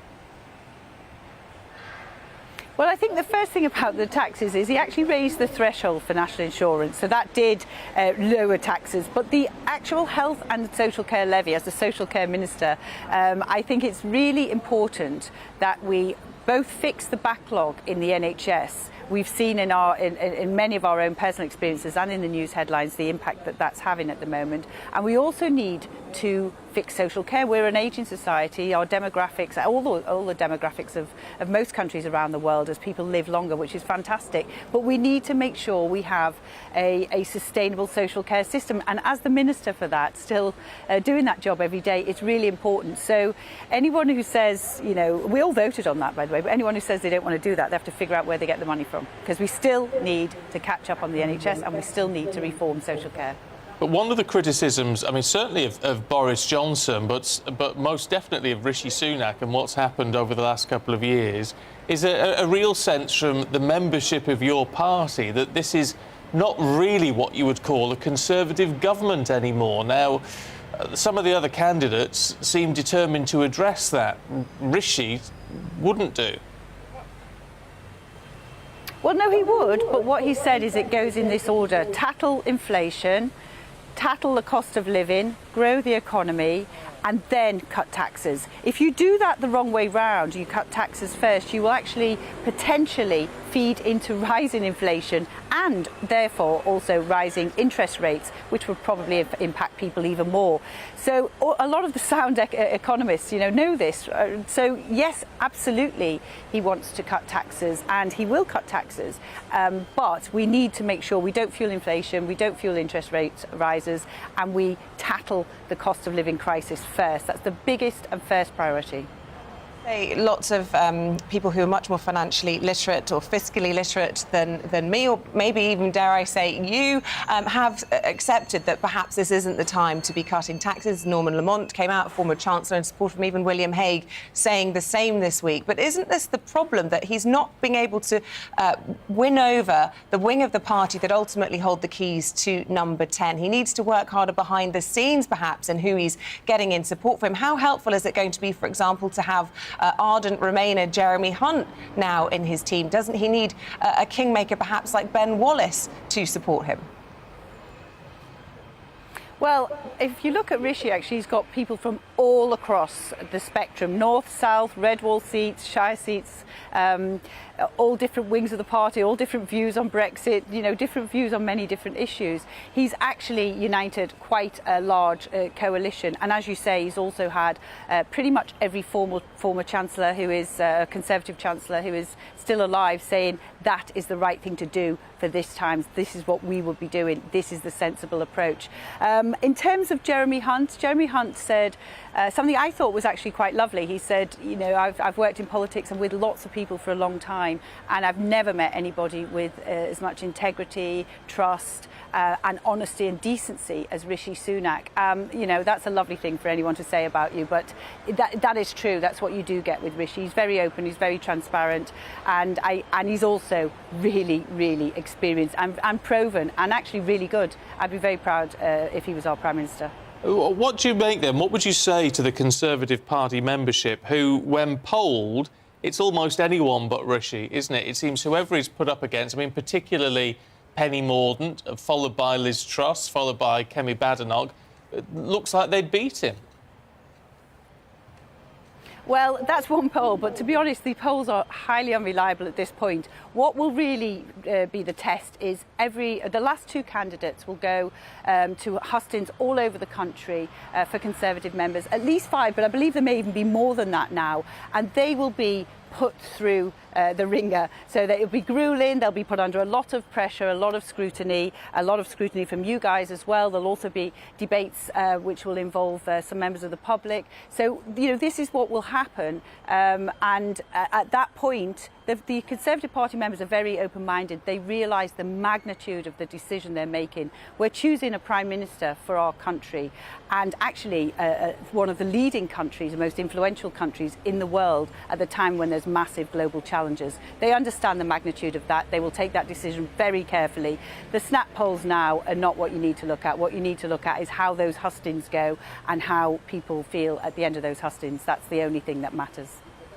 Gillian Keegan, it's good to talk to you this morning. Thank you very much indeed. It's going to be fascinating to know what you think about about what Gillian Keegan's saying. Are you a Conservative Party member? Are you just a floating voter? Who would you like to see at the ballot box? Who would you like to see in number If you're not 10? a Conservative Party member, are you frustrated that you don't have a say? Or what would you think about it all if, in fact, there was a coronation that didn't even go to the membership as the Prime Minister was hinting? It probably won't happen, but we'd love to know your thoughts about all of that this morning. Yeah, no, it's fascinating. It is fascinating times. It is. You hear all What these a different time to be arguments with alive. different people. Now, today is going to see the 150th Open at St Andrews tee off as the best golfers compete at one of the most iconic courses in the world. Well, our reporter David Donaldson's been out on the green to see how the crowd is feeling. Visitors from all over the world, the town is just buzzing. It's absolutely amazing. So excited about the actual competition when it starts. It's just a great place to be. Everybody's having fun. A week of annual leave, you had to help out in Marshall, see some friends and watch the golf. That must be amazing to get to Marshall at the golf. Oh yes, it's the second time. Bit drier this time than the last time, but right up close to the players, really entertaining. It's fantastic. It's an absolute day for it. Bloody belter out here at the Open. Very excited. Are you looking forward to see Cameron Smith? Oh yeah, he's a good one. He'll win it this year. There you go. You think so? On live TV. There you go. Said it here first. Oh, there you go. Let's get all the details on that drama that could unfold throughout the tournament. Paul Coit is here. Good morning. Good morning. Very excited. The Open, and we said St Andrews being one of the... It is the most iconic and most famous golf course in the world. A links course, which means that it's built on sand, and the way it's built and the way it stands on the coast of Scotland. They've been playing golf there. I think it goes back to like 1500. So this is a very, very old golf course. So it's the 150th Open. And so obviously as history, everybody wants to play. They've had legends from the past, goodness knows how many years that have been there. Jack Nicklaus is there. Lee Trevino is there. I've got all great names in golf. I can see the eyes that are saying they're two of your favourites already. They are. I know they are. Tom Watson is there as well. I'll tell you what, just shout them out. You remember Lee Trevino? Yeah. I'm older than I look. Supermex. So anyway, it gets underway. It's already got underway. Started at 6 o'clock this morning. And it's the only sport, really. I was just thinking about that on the way in. It's the only sport where you actually have to get up at a ridiculous hour of the morning, like us here, to actually do it, because the first tee-off is at 6:30 this morning. Paul Lawrie, former Open winner, started the whole thing off, and it's going to be just 4 days of fantastic golf. 200,000 people expected every day. Is it going to be fantastic golf, though? Because Rory McIlroy's come out and said he needs to play really boring golf and just get the job done. See, the thing is, it all depends what you consider boring golf. Technical. Yeah. My idea of golf is just swing and hope and see how it goes. Their idea of boring golf is just make sure you're hitting the fairways and just land on the greens and nothing crazy and just keep it ticking over. And also the other big story is, of course, Tiger Woods. Now, Tiger, as we know, had a car crash a year or so ago. It looked like, it was whether he was actually going to walk again, let alone play golf. So he's played since. He didn't play in the US Open because this is the one he wants to win. This is his favourite course. It's his favourite Open as well. It's his favourite major. So this could be the swan song. And people are saying that, he stands probably more than half a chance of winning it, which doesn't say that he's going to win it. To me, it's going to be really tricky. But also the fact that, it sounds crazy, but the fact that it's not a terribly hilly course will suit him, because he's got to walk around, and this is one of the rules is that you can't be driving around in a buggy. So that's not allowed. So he's still in with every chance of doing so. I'll tell you what astounds me about McIlroy. I noticed this morning, he's still only 33. Yeah, he is. Yeah. How young was he when he started? Very young. And he hasn't won anything for quite a few years. Now, he's won 3 of the 4 majors. He's won the Open before. But there was a time, a couple of years, where it just wasn't happening for him. He had a putting coach. He's had someone to help him with his swing. It just wasn't right. But over the last couple of months, things are beginning to come together again for Rory McIlroy. He's number 2 in the world.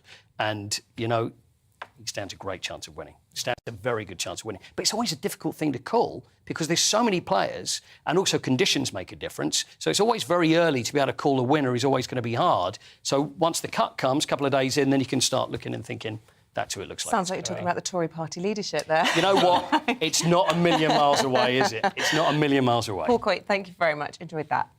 OK, don't go anywhere. Coming up, we're speaking to David Cameron's former press secretary. He'll tell us what he thinks of the Tory leaders' candidates' campaign so far after this.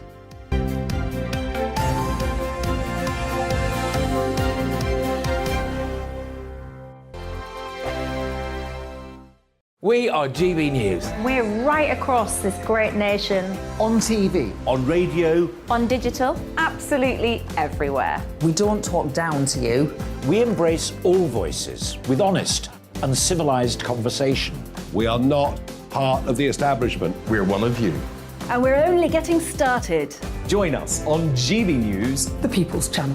Britain's news channel.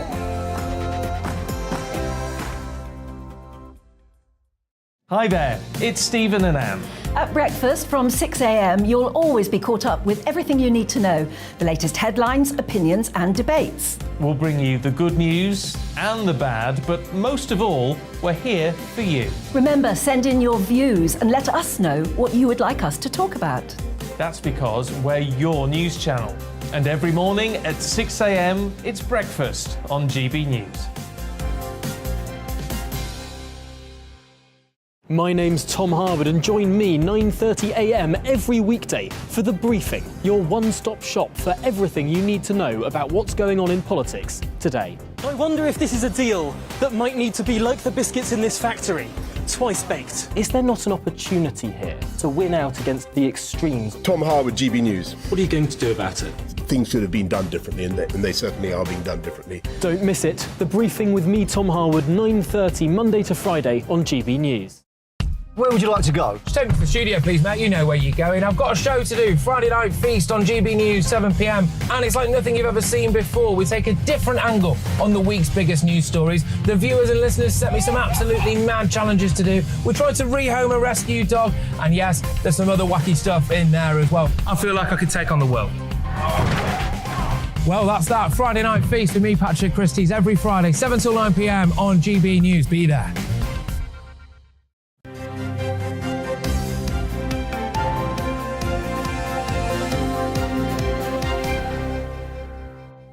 9:20 morning to you. Now, 6 candidates are still in the Tory leadership contest. Second round of voting takes place later on today. Starts about 11:30, so we should know by 3. So who's it going to all boil down to? Let's get the opinions now of David Cameron's former press chief, Giles Kenningham. Any insights, any secret scoops, whispers that you can share with us? I don't know about that, but what's quite interesting is how many people left in the race are quite untested. The Kemi Badenochs, the Tom Tugendhats, never held cabinet posts but have made it through this sort of first round. And there is some talk that you could have a situation with a coronation next week, which I think would be really bad. You've got to have to get these people tested. Theresa May's a good example of someone who wasn't tested, ended up in number 10 and wasn't quite up to the job. There's not going to be a coronation, is it, in the sense that if there was a coronation, it would have to be Rishi, and you can't see all of these... He's not far enough ahead, is he? No, you can't see all these people bowing down to him at the moment. No, you can't. And you've got this sort of, say, weird situation, which might actually mirror Labour, where the party back one person, say that's Rishi, but the membership go for a Penny Morden or a Liz Truss. What do you make of Penny Morden? Because she's sort of... I mean, we knew her, but not particularly well. But she seems to have really lit the fires of Conservative Party members. Yeah, she has come through. It's interesting. You always kind of get these people who, I suppose, a bit of a dark horse, has been in the cabinet, but I still think also hasn't been tested. And that's where these leadership debates will be quite important to see how do they perform under pretty intense scrutiny. And how light on their feet are they? Were you part of David Cameron's team when he was going through all of this? And can you just give a little sense of what it's like behind the scenes? Because the sort of scrutiny these guys are under in such a short space of time is fairly intense. I mean, Penny Morden, as you say, relatively unknown, Defence Secretary for a short period of time. Most people pass them by. On the front of every single newspaper today, Yeah. people scouring through her background, her history, her parenting, whatever it might be. The same for all of them. So what was that like up close and I personal? wasn't with David Cameron when he actually ran for leader, but it is like these situations, like a tsunami hits you. You see it with by-elections, like you say, nothing's off limits, your life has turned over, and you face intense scrutiny. And I think you saw that last time with Andrea Leadsom when she dropped out. Yeah. People aren't ready for it. So it is a real test of character. And it's interesting seeing the tactics, like with Rishi so far, they've been holding him back from doing big set-piece interviews because they sort of think he's a front runner, he's got everything to lose. But they're going to have to get to that point where they're going to have to put them under the spotlight because he's not far enough ahead. Last time with Boris, he was so far ahead, he could afford not to do too much. Isn't it interesting how these people planning all of this, they can't know quite what to do, in the sense that Rishi has so far produced a very polished campaign. Now everyone's coming out and saying, do you know what? It's too polished. Too polished, yeah. I mean, it's very difficult. And you've got different audiences, right? You first of all got to get through the MPs, then you've got to get through the membership. And actually, ironically, the most important audience doesn't have a say, right? The public. So, like, to your point, having to tailor yourself and change tactics and sort of think what the message is. So, yeah, it is very difficult. And you could see a very fast-moving situation today with a lot of horse trading, you know, where Jeremy Hunt's back is going to go, where Nadine Zahawi's back is going to go. You think probably they should go towards a Tom Tugendhat, but they may all split off. I mean, Hunt's now come out and backed Rishi, so... You know, I don't go know with if you've him. had a chat with Cameron about all of this or where you think he would be lending his support or who he'd be backing. I'm assuming it would be a Tom or a Rishi.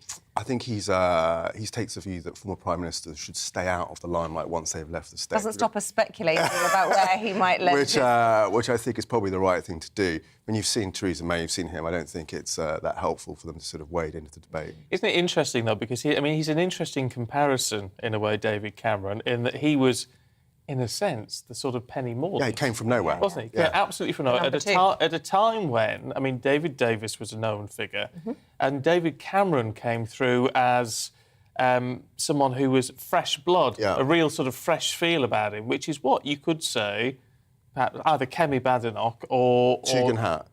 Do you think? Well, I think in the sense that, I mean, the irony is Penny is kind of running on that ticket, but she was part of the administration. But only sort of briefly. Well, she's been a minister for quite a long time. But you see, Tugendhat can probably lay claim to that. Hunt was obviously trying to sort of use that as his mantra to get through, but it didn't work. So you see, it's very unpredictable. I think there'd be you say all the Tugendhat talk, and he's garnered a fair amount of support, but I mean, he's basically a Remainer. Yeah, isn't it? Now that's going to be problematic. It is, and that's where you see it's like who's your running mate essentially, or who do you pick off? And you see that Truss has had a lot of Brexiteers come behind her, Rees-Mogg, Nadine Dorris, voted IDS. Remain. That's the paradoxical thing. Whereas Rishi Sunak voted to leave, and he gets all the. But the dynamic here is this is the pro-Boris lot who blame Rishi for his downfall. So there is a concerted effort to undermine him, which is why they're putting their arm around Truss, because they've said stuff like, "Oh, she's more Brexiteer than us." It's like, well, quite clearly she isn't, because look what she said during the campaign. But that's the sort of inter-Tory wars. That's the dynamic which is going on here. Is there a danger with all of this? I was going to say danger. Is it if someone comes out strongly enough, could they rescue the Tory party for the next election? Absolutely, because if you look at the polls, I think it's much more about a Tory collapse than a Labour revival. Keir Starmer, I don't think, has really cemented himself in the public consciousness as being seen as prime ministerial, and this person will still have, 2 years and 3 months to actually put their case up. So, yeah, absolutely. I think that's what the calculation the party made. Boris was damaging the brand, but there was long enough before the next election to recover. So, yes, I think they could win the next election. Just finally, and very briefly, if possible, can you just summarise, do you feel hopeful about the direction of travel of the party? Do you feel positive about chances at the next election, given, I mean, yesterday somebody described the shortlist as a shower of mediocrity? I do feel positive, but I think the danger here is that the Tory party turns in on itself and it gets racked by really bitter infighting divisions. So far, it's been a pretty punchy race with people looking to sort of, hit their opponents. So I think the way it's conducted is really important. And if it does descend into bitter infighting, then it will, potentially cost them the next election. OK. Giles, really good to talk to you. Thank you very much indeed. That's it from us. I'm back tomorrow morning with Anne. Tom is here with a briefing in just a moment. And I'll see you next week. Bye-bye. Good morning, Alex Deacon here with your latest weather update from the Met Office. Some fairly typical summer weather over the next few days. However, the heat may well start to build as we go through the weekend and into next week. This area of high pressure is building in across the UK, bringing the southern half of the UK sunny spells today. But around the top of that high pressure, the breeze coming in from the northwest, introducing more cloud and a few showers across Scotland and Northern Ireland this morning. And we'll see a few more developing across parts of northern England as we go through the morning as well. The odd one for the Midlands maybe, but further south, most places dry, sunny spells across southern England and South Wales. And